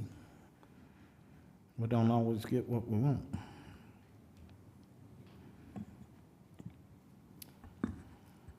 So I too have spoken to a lot of folks in Lake Wiley, and the thing that I've heard, and this has been from people that have lived there for years and years, it was so funny, this one particular man, he sounded like a mini Allison. He said, I'm sick of car washes, I'm sick of oil change stations, I'm sick of warehouses. We want in our community places that we can go to that, that interest us. You know, how many times can you get your oil changed? How many times can you get your car washed? He said, I want restaurants, I want shopping areas. He said, this is what we really want. And you can't predict what a developer's gonna do and land that he's gonna buy for development. I do think that there's coming close to a time where there will be little shopping areas there. It, just like Kingsley, I do believe that. And that's not a situation where those areas will dictate themselves, because I'm a product of retail, 50 years. I went in small shopping centers and large shopping centers. I couldn't go in some because they wouldn't allow my use, because there were other uses there of the same thing. So basically, this is kind of like that, except that it's on a road. It's not a shopping center that, but I've been turned down many times because there were other uses in that shopping center and I couldn't go in there. So you kind of will be dictated that way by a large developer, a retail developer. So I just, I hate to see what is going on the main road happen on 274. I just hate that, because it's a mess, and it dictates more and more traffic and a problem with people getting in and out. And it's, I would think that people would want some limitation there, because I do think it would be a better flow of people trying to get in and out certain times of the day. And especially on that highway that they're going 80 miles an hour anyway. It's a very dangerous highway, even though it's 5 lanes or however many lanes it is. It's crazy. So, I'm just gonna ask this, it sounds to me like, Mr. Roddy, you would support an amendment that included number 3. So if Ms. Love changed her motion to include that, would you support that for a second reading? I think you will have a better chance of passing if we had that in there. Ms. Love, would you consider that? Yeah, I would consider that, but I think we still got a third reading where you We still got a third. might hear from. We still got a third. So if you would agree to an amendment that incorporates, who was your second? Debbie? Yes. Incorporate number 3 back into your motion? Yeah, but do I have to say it all again? Nope, I Just think say it. if you're, as long as you guys understand that, at Because least it's for on. purposes of second reading, if you'll incorporate that change, then, and you're I'll comfortable second, seconding that? How about we just vote on that? All those in favor say aye. Aye. Any opposed? Opposed. Motion carries 6-1 for second reading. Thank you. All right. Let me make sure I don't miss one of ours. Item number 2 for old business. Madam Chair, just quickly to recap, so I was reading something. So you ask us to approve the second reading as it was presented to us to approve. Is that correct? Basically, what was approved was what Planning Commission recommended, and eliminating the drive-throughs as one of the items under use. That's what passed second reading. Okay. Item number 2, council to consider amending and second reading of an ordinance amending Title 7 of the York County Code of Ordinances by adding new Chapter 72 entitled York County Sheriff's Office Record Services Regulations, providing the regulations by which all record services utilized by the York County Sheriff's Office shall be governed, to provide for the establishment and maintenance of a record service rotation list, including record responsibilities, to provide qualifications and criteria for record services, to establish record classifications, to establish a fees rate schedule for each class of record and for related services, to establish a record disciplinary policy, including a complaint discipline procedure, to provide a rotation record complaint form, to provide for a public hearing, and to provide for other matters related thereto. Do we have a motion? Motion to defer to a later date. Second. We have a motion and a second to defer. Would you like to speak as to your evening? Yes, when we brought this up in the Justice and Public Safety meeting, I plainly asked the sheriff and them to contact everyone on the list. And as of date, they never had a meeting. These fellas spend out a lot of money for uniforms, insurance, their trucks, everything. And in this time, they definitely don't need what they get to pull a call. Doc, so I made a call today, and the sheriff department agreed to defer it, and they're supposed to hold a meeting with them. So we'll get to the bottom of it. Any other questions? I don't have any questions. We need a specific date or a time frame in which to defer it, and have note, there's a public hearing scheduled for the 17th of June. So are I we? think the request is to defer second reading. We still have the public hearing, which will, I guess, get converted to a second reading. And the request has been made to have the meeting with the group of affected property owners hopefully prior to the public hearing. I think that would help, but that's up to the sheriff. They actually told me it wouldn't bother them if we deferred it until they notified me, but, I mean. I think at this point, we don't have a choice. If it's already been publicly noticed, we're gonna have to have a public hearing. So, the next fellas, council y'all meeting. get all your buddies out to it. All those in favor say aye. Aye. Any opposed? Hearing none, motion carries.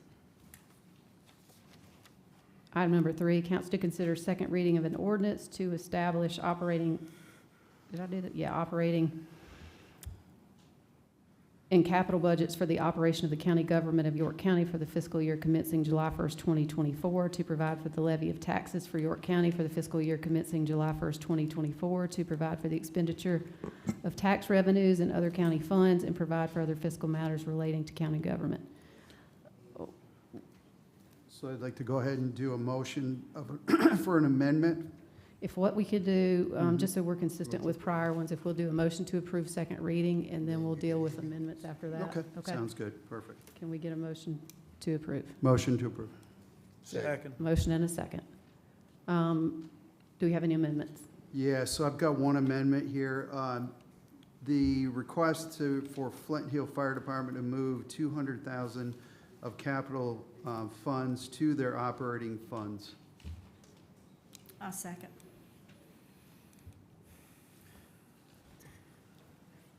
We have a motion to amend and a second. Is there any comment?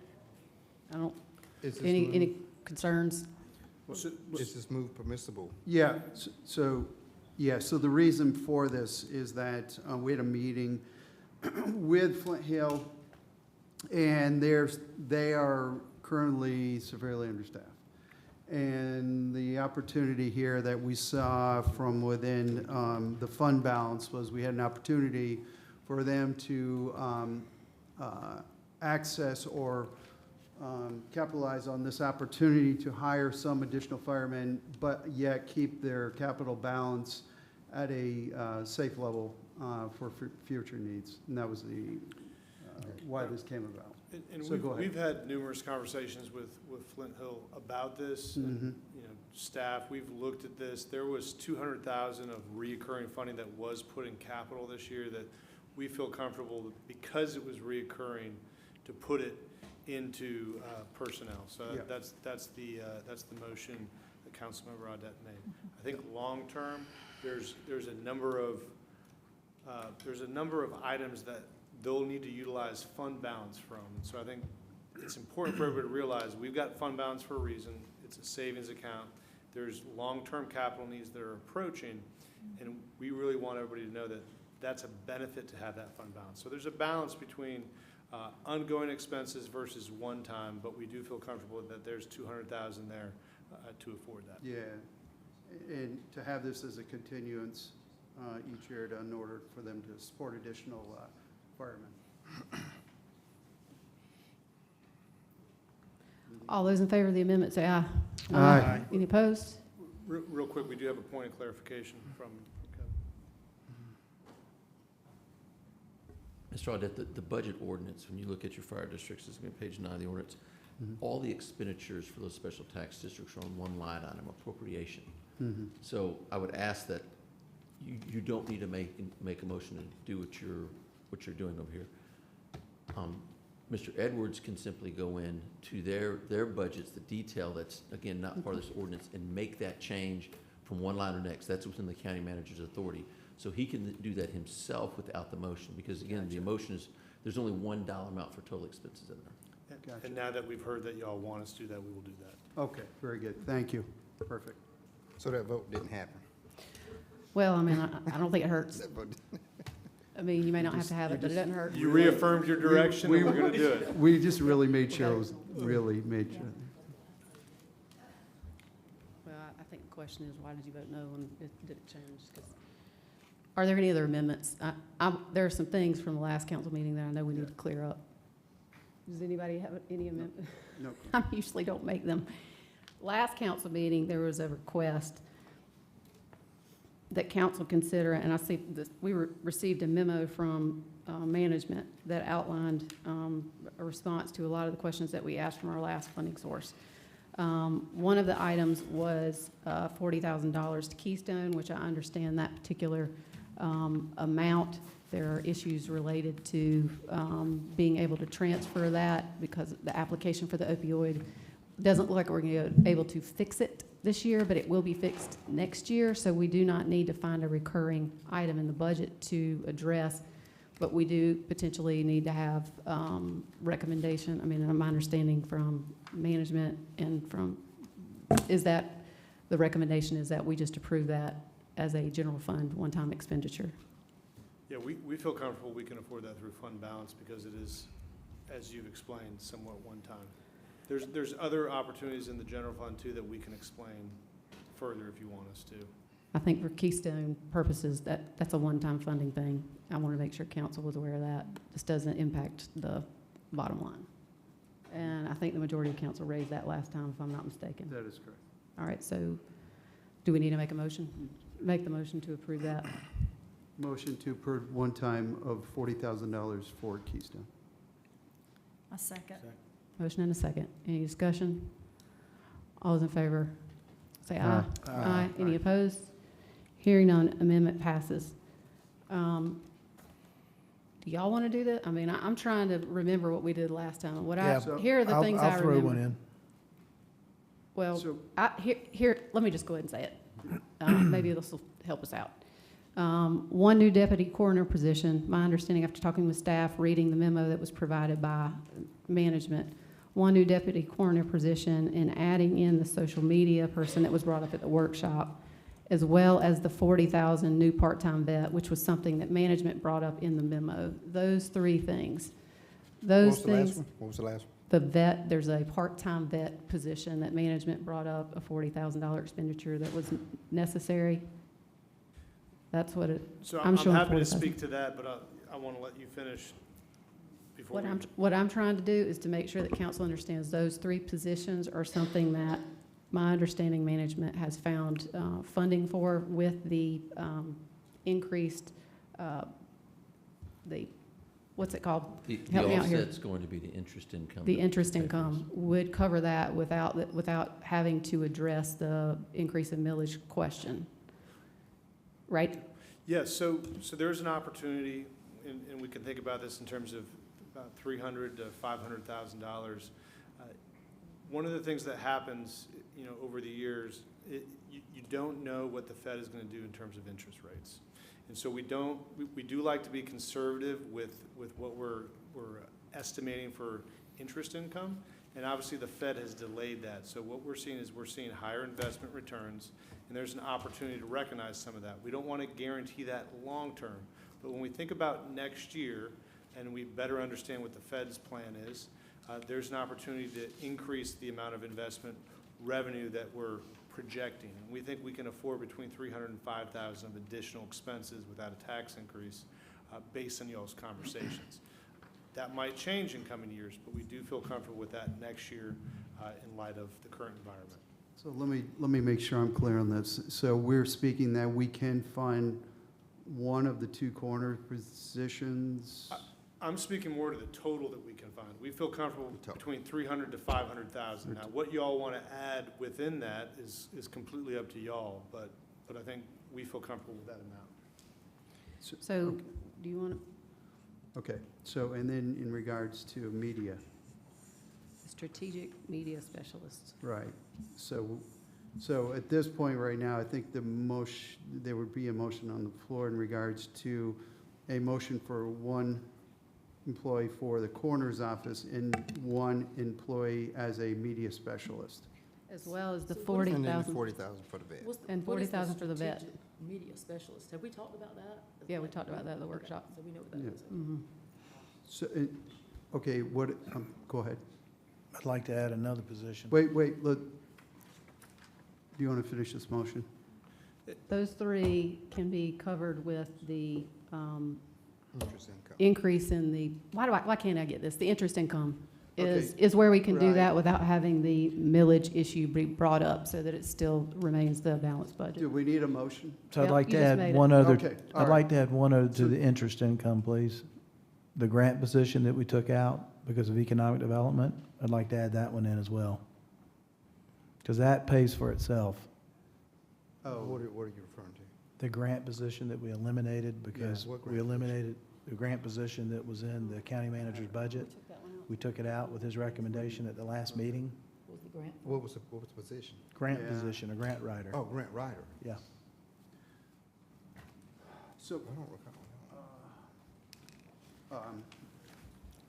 So the motion, let me just make sure, let me make sure I'm clear on that motion. You want a motion in order to fill a grant position with the coroner's office, correct? No, not the coroner's office. Not the coroner's No, in the original recommended budget, we had a grant position. And so we don't have one person whose job is to coordinate all the grants for the county. So we're looking for a coordinating sorry. position. Okay. Right now, Trish does that as part of her job. But there's an opportunity to improve coordination and collaboration, and the position conceivably would pay for itself someday. Now, So- when we were asked, how do we balance, some of these cuts the first time, that was one that's not a core service, so we offered that up. That's something we can do someday, but maybe not this year. So that's why we took that off the table then. If we could bring up the one that the grants writer is not something I think we talked about. If you're okay, Watts, we can bring that up as a separate amendment request. But if we can put the three items that we just discussed. Yeah, so. With interest income, paid for by interest income. If you can make that motion. Yeah, so the three positions, or the positions that we're stating is one coroner employee, one media employee, and The vet, the Part-time 40,000 vet. Part-time vet. full-time vet. Part-time. Part-time vet. And does the deputy coroner still come with a vehicle? That 170 covers that. And that does, the coroner's position comes with a That's what vehicle, was correct? represented to Yes. us. It would. Right. So So- that would be my motion. Do I have a second? And let us just add up what that total amount would be for y'all real quick. Kevin's gonna give us the get total outta amount, here, just so you yeah. know the total dollar Get amount. going. We're about at 450,000 based on what y'all shared. Okay. So do Let's, Okay, I'll second. motion and a second. All in favor of the amendment, say aye. Aye. Any opposed? Hearing none, motion carries. Now there's been a request for the grants writer. I know that there were several positions that were cut There were. in order to accommodate the ED issue that we uncovered. Yep. And that included an assistant county manager that has been budgeted even before Josh got here. There's a grants writer piece, which I know is important as well. Is that something that we need to find? I'm just raising the question, Watts, is that something that we need to, I had a Is that- meeting, had a meeting with staff today to go over parts of the budget, and no, that's not what we pulled out is not necessarily anything that we need to find money for to pay for in the budget, just the grant writing position. And I want to be clear about something. I misunderstood what was going on. The 450, that's the 3.5 positions that included, and it's not part of your motion. So basically back out about 100,000 out of that to get what you've approved. So you're about 350 right now, roughly, with the 2.5 FTEs that the motion just had. The 450 included the grant writer position, just to be clear. Oh, it did. That's, So if we want, I guess the question then is, I just have not heard anything about the grants writer position. Is that the most critical piece that management thinks that we need if we need to find a position? Well, a grant writer typically pays for themselves and some if you get a good one.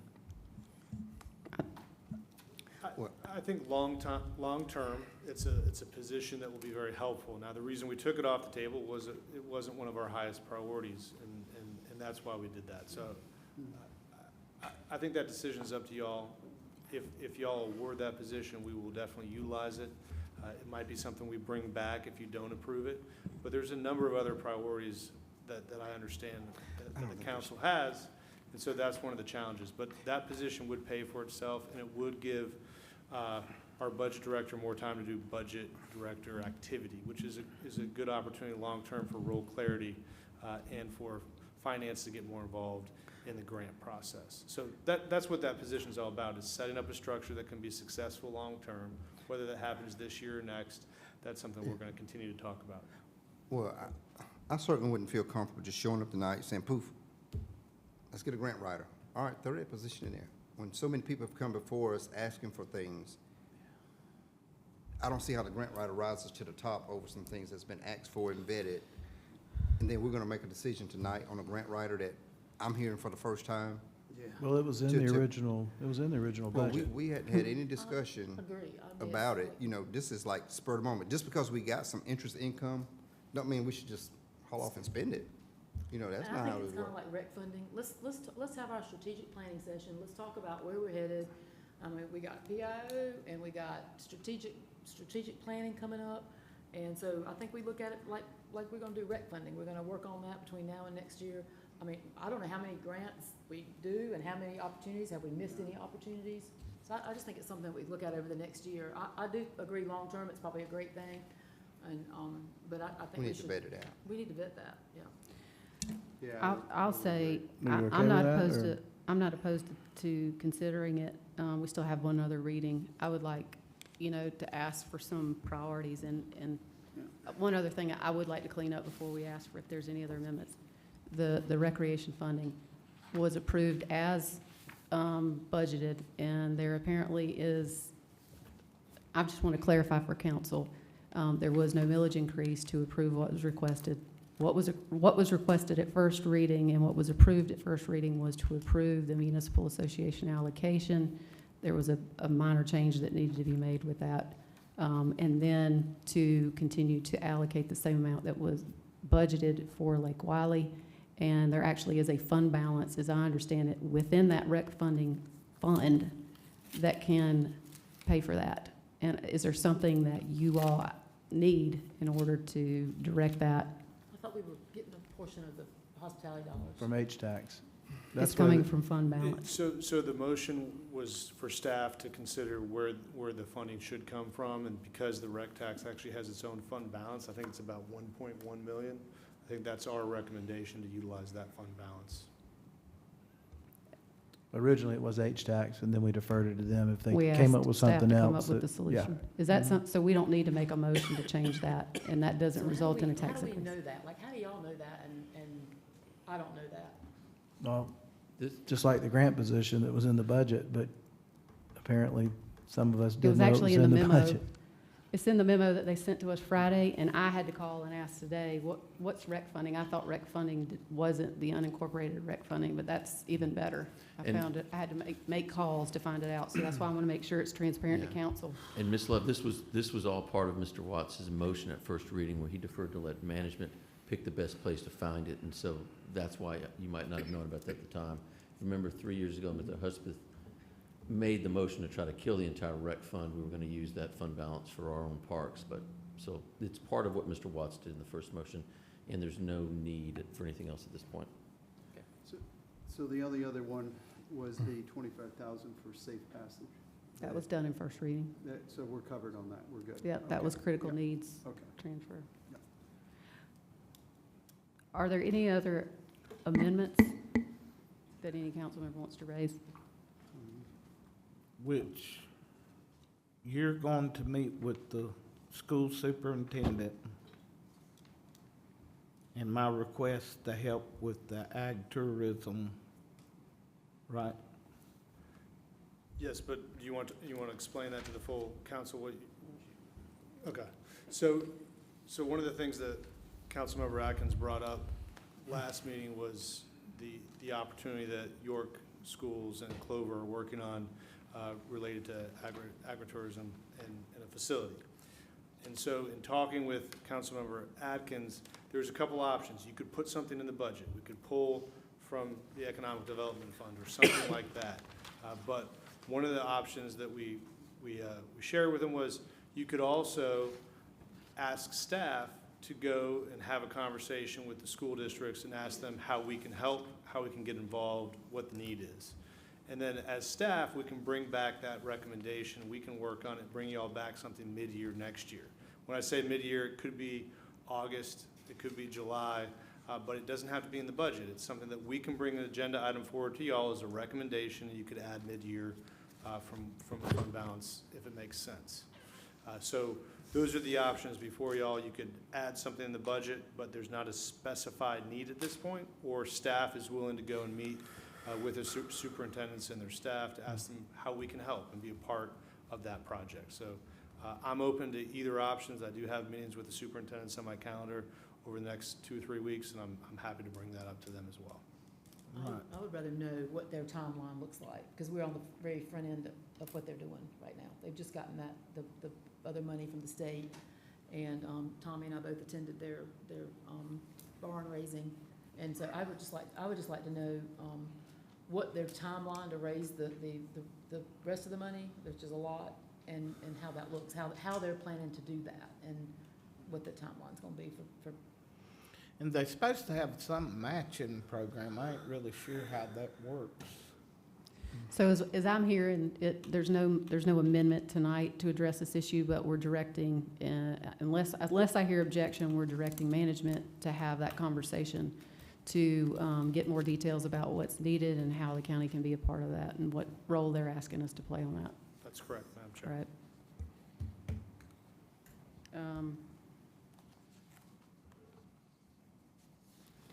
Any other amendments to the budget? I will say this, a lot of the memo that we got this past weekend dealt with the Regent Park issue, and I know that there's $30,000 that's dedicated towards looking at that. It doesn't seem as if there's been anything budgeted, because I guess that we don't know what that number is yet, but from what I can tell, there's one area, Culvert A, that is the one that is controlled by the county, and that's the one that we're looking at. And the reason why I'm bringing this up in the budget is we still do have third reading, and I do not want to foreclose any discussion about, is there something, there's folks that want to do something on preservation, there's talking about trying to change lot sizes, but you do that, you take away property rights. How are you going to do that? And I think the only way you can do that is through a preservation program. So I'm not prepared to make any motion tonight. I think what we have for approval of second reading is a balanced budget. And so we can just move forward with second on that. But I did not want folks to be taken by surprise at the next reading, because I'm still drilling down on the memo that council was given on that, and how do we address those issues. Does anybody have anything else before we vote on the main motion of second reading? For the record, what's that, Kevin? For the record, what's our millage impact? Are we increasing anywhere? No, sir. At this point, the millage is still not been increased at all by council. I just wanted to go on the record and say, well, York County's not having a millage increase. For the record. Actually saving money. All of those, any other comments? That's a good That's point. it. All those in favor of the main motion to approve the budget, second reading, say aye. Aye. Any opposed? Hearing none, motion carries unanimously. We move now to item number 26 in consent, which will be our item number 4 in old business. This is something that management and staff asked to pull out. As I understand it, there's a request for a deferral. Nope, you got to make a change on that one. All right, so let me just read it out, and then I'll ask management to explain. We've got a reduction that we need to make. Council to consider second reading of an ordinance to amend the Code of County of York, South Carolina, Chapter 51.05, Water and Sewer Rates and Charges, Terms and Conditions of Service, Sections B2 and B10, in order to amend the water rate schedule and sewer rate schedule and to provide for matters related thereto. So we need a motion. We need a motion to amend. Can you explain to us why we pulled this out? Yes, I can, Madam Chair, and in local government, we don't always get to share good news, but this is good news. There's a potential to reduce this because of what we've heard from Rock Hill. They've changed their estimate and they're lowering their rate increases, and so we want to match that. But I want to let Mike Moore share a little bit more details about the why and why we're comfortable with that. I also want to shamelessly give him just, a thank you for all his service to York County, as this is his last meeting. We're very thankful for all he's done for the county, and we're sad to see him go. But he's not going too far where we can't see him. But with that, I'll hand it off to Mike. So last week, we received a memo from City of Rock Hill saying that they're going to now bring their rates up only 4% for both water and sewer. Previously, it was 5 and 10%. We've gone back, staff has looked at, what should what should we, the county, propose? And we're proposing to match that 4% for both water and sewer rate increase for our customers. So they will see a lower than the 5 and 10%, which was in the original draft. So from a capital standpoint and an operating standpoint, 4% is our recommendation for both water and sewer. Do we have a motion to, how do we need to make that motion? What's the most appropriate way? Motion to amend, motion to approve, second reading. I defer to the county attorney, but Sure. yeah, I think that. Motion to amend with, to reflect the rates, to be consistent with the City of Rock Hill's proposed reductions. Motion to amend to be consistent with the rates of Rock Hill. Very good. Motion and a second. Any discussion? All in favor say aye. Aye. Any opposed? Hearing none, motion carries. Now we have item, hang on, 21. number 21 in new business.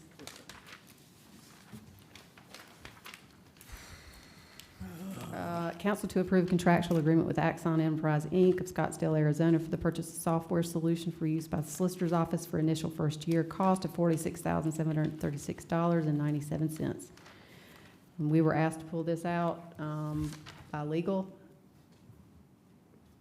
That's correct. I need to discuss the presentation with the solicitor so that the proposal as provided to council is consistent with some contractual guidelines that we need to make sure we're following. So do we need a deferral to the next meeting, or how long? Yes, please, to the next meeting. Okay. Motion to defer To the next meeting. to the next meeting. Do we have a second? Second. Motion and a second. Any discussion? All those in favor say aye. Aye. Any opposed? Hearing none, motion carries. Let's go back to where I'm going. Committee and other reports, Finance and Operations Committee, Chairwoman Allison Love. So the Finance and Operations Committee met today at 5:30, and we considered applications for service for the following: Keep York County Beautiful. Made the recommendation for Nicole Huckabee for a first term, for an at-large seat. We deferred the York County Library Board appointment. We made the recommendation for Vicki Walford for a first time for District 2 for the Board of Disabilities and Special Needs, and for Charles Schwartz for District 4 for first term. The York County Culture and Heritage Commission, we made the recommendation for George Shepard for a first term. The Old English District, the recommendation for Andy Clinton to finish out a new first term. This will be a new first term. Just finishing out an old term before that. And for Chris Clemente for a first term on the Stormwater Appeals Board. We also considered allocations of funds, and I'm just going to run through these without saying all that part over and over. From District 2 to River Hills Lions Club in the amount of $2,800. From District 3 to York County Livestock Show in the amount of $4,000. From District 5 to Clemson Extension 4-H program in the amount of $3,000. District 5 to Optimist Club of Rock Hill in the amount of $1,500. The District 5 to Worthy Boys and Girls Camp in the amount of $1,500. District 6 to Pathways Community Center in the amount of $2,500. District 6 to Camp Canaan in the amount of $2,500. District 6 to Safe Passage in the amount of $2,500. District 6 to Family Promise in the amount of $1,750. District 6 to Bethel Day Shelter in the amount of $2,500. District 6 to the Life House in the amount of $2,500. District 6 to Catawba Mental Health in the amount of $1,750. District 7 to Defend the Fatherless in the amount of $3,000. District 7 to the Fort Mill History Museum in the amount of $10,000. District 7 to the Town of Fort Mill for $5,000. We had a finance update, and the sheriff's vacancy is down just a little, and then we approved the minutes from the May 6th meeting. Thank you, ma'am. That is the only reports that we have. We do not have any citizen concerns. We do have executive session, but before that, do we have any council member new non-agenda comments? Absolutely. I skipped last week, 2 weeks ago, so I got it built up tonight. Keep in mind it's 9:40. Well, I don't have to work tomorrow, so we got all night. I do. Somebody gonna stay with. So, obviously, I've been here for a while, and when we get into, appointing different boards and commissions, I got a call several years ago when someone says, is it appropriate to put a family member? Someone had put their dad on a board. Get a call late last week, someone asking, what are the rules of appointing family members to the board?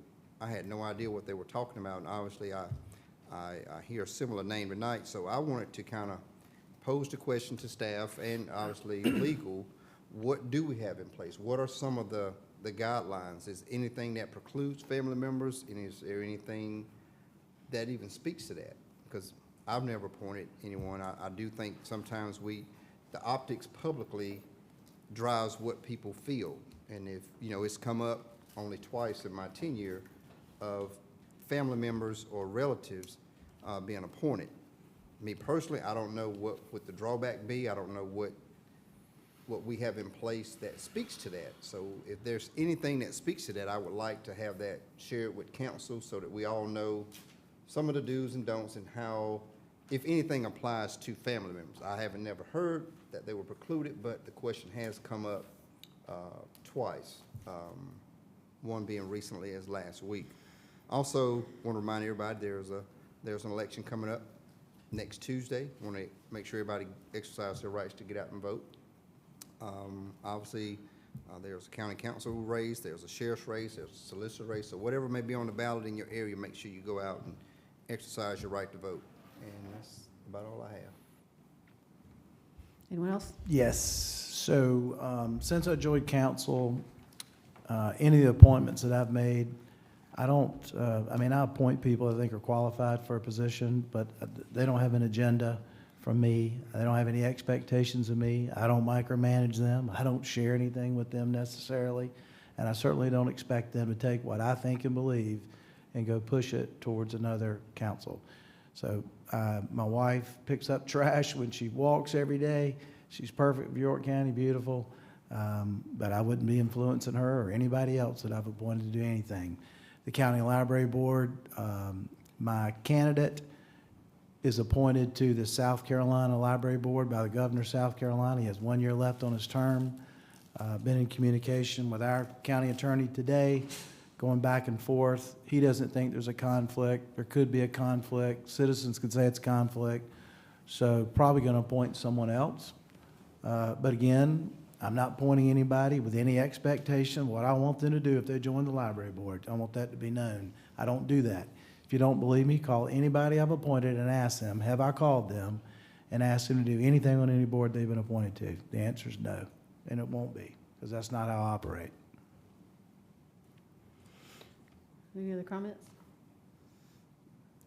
You know, I think one of the things that we probably should discuss, those two things, like at a retreat, it is critical that council, we've talked about this many times, there should be a line between council and any board appointees. And sometimes we hear that that doesn't happen, and so that needs to be reiterated when we have our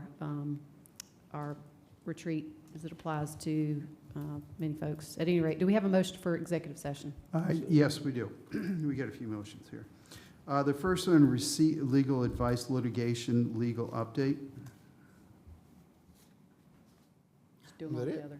Oh, you want to do them all together? Oh, okay. Receipt of legal advice, consideration of settlement agreement for project US 21 SC 51, project number 1149-004, track number 106. And lastly, proposed contractual matter, Project Rose. Do we have a second? Motion and a second. All those in favor say aye. Aye. Any opposed? Hearing none, we'll move straight into executive session.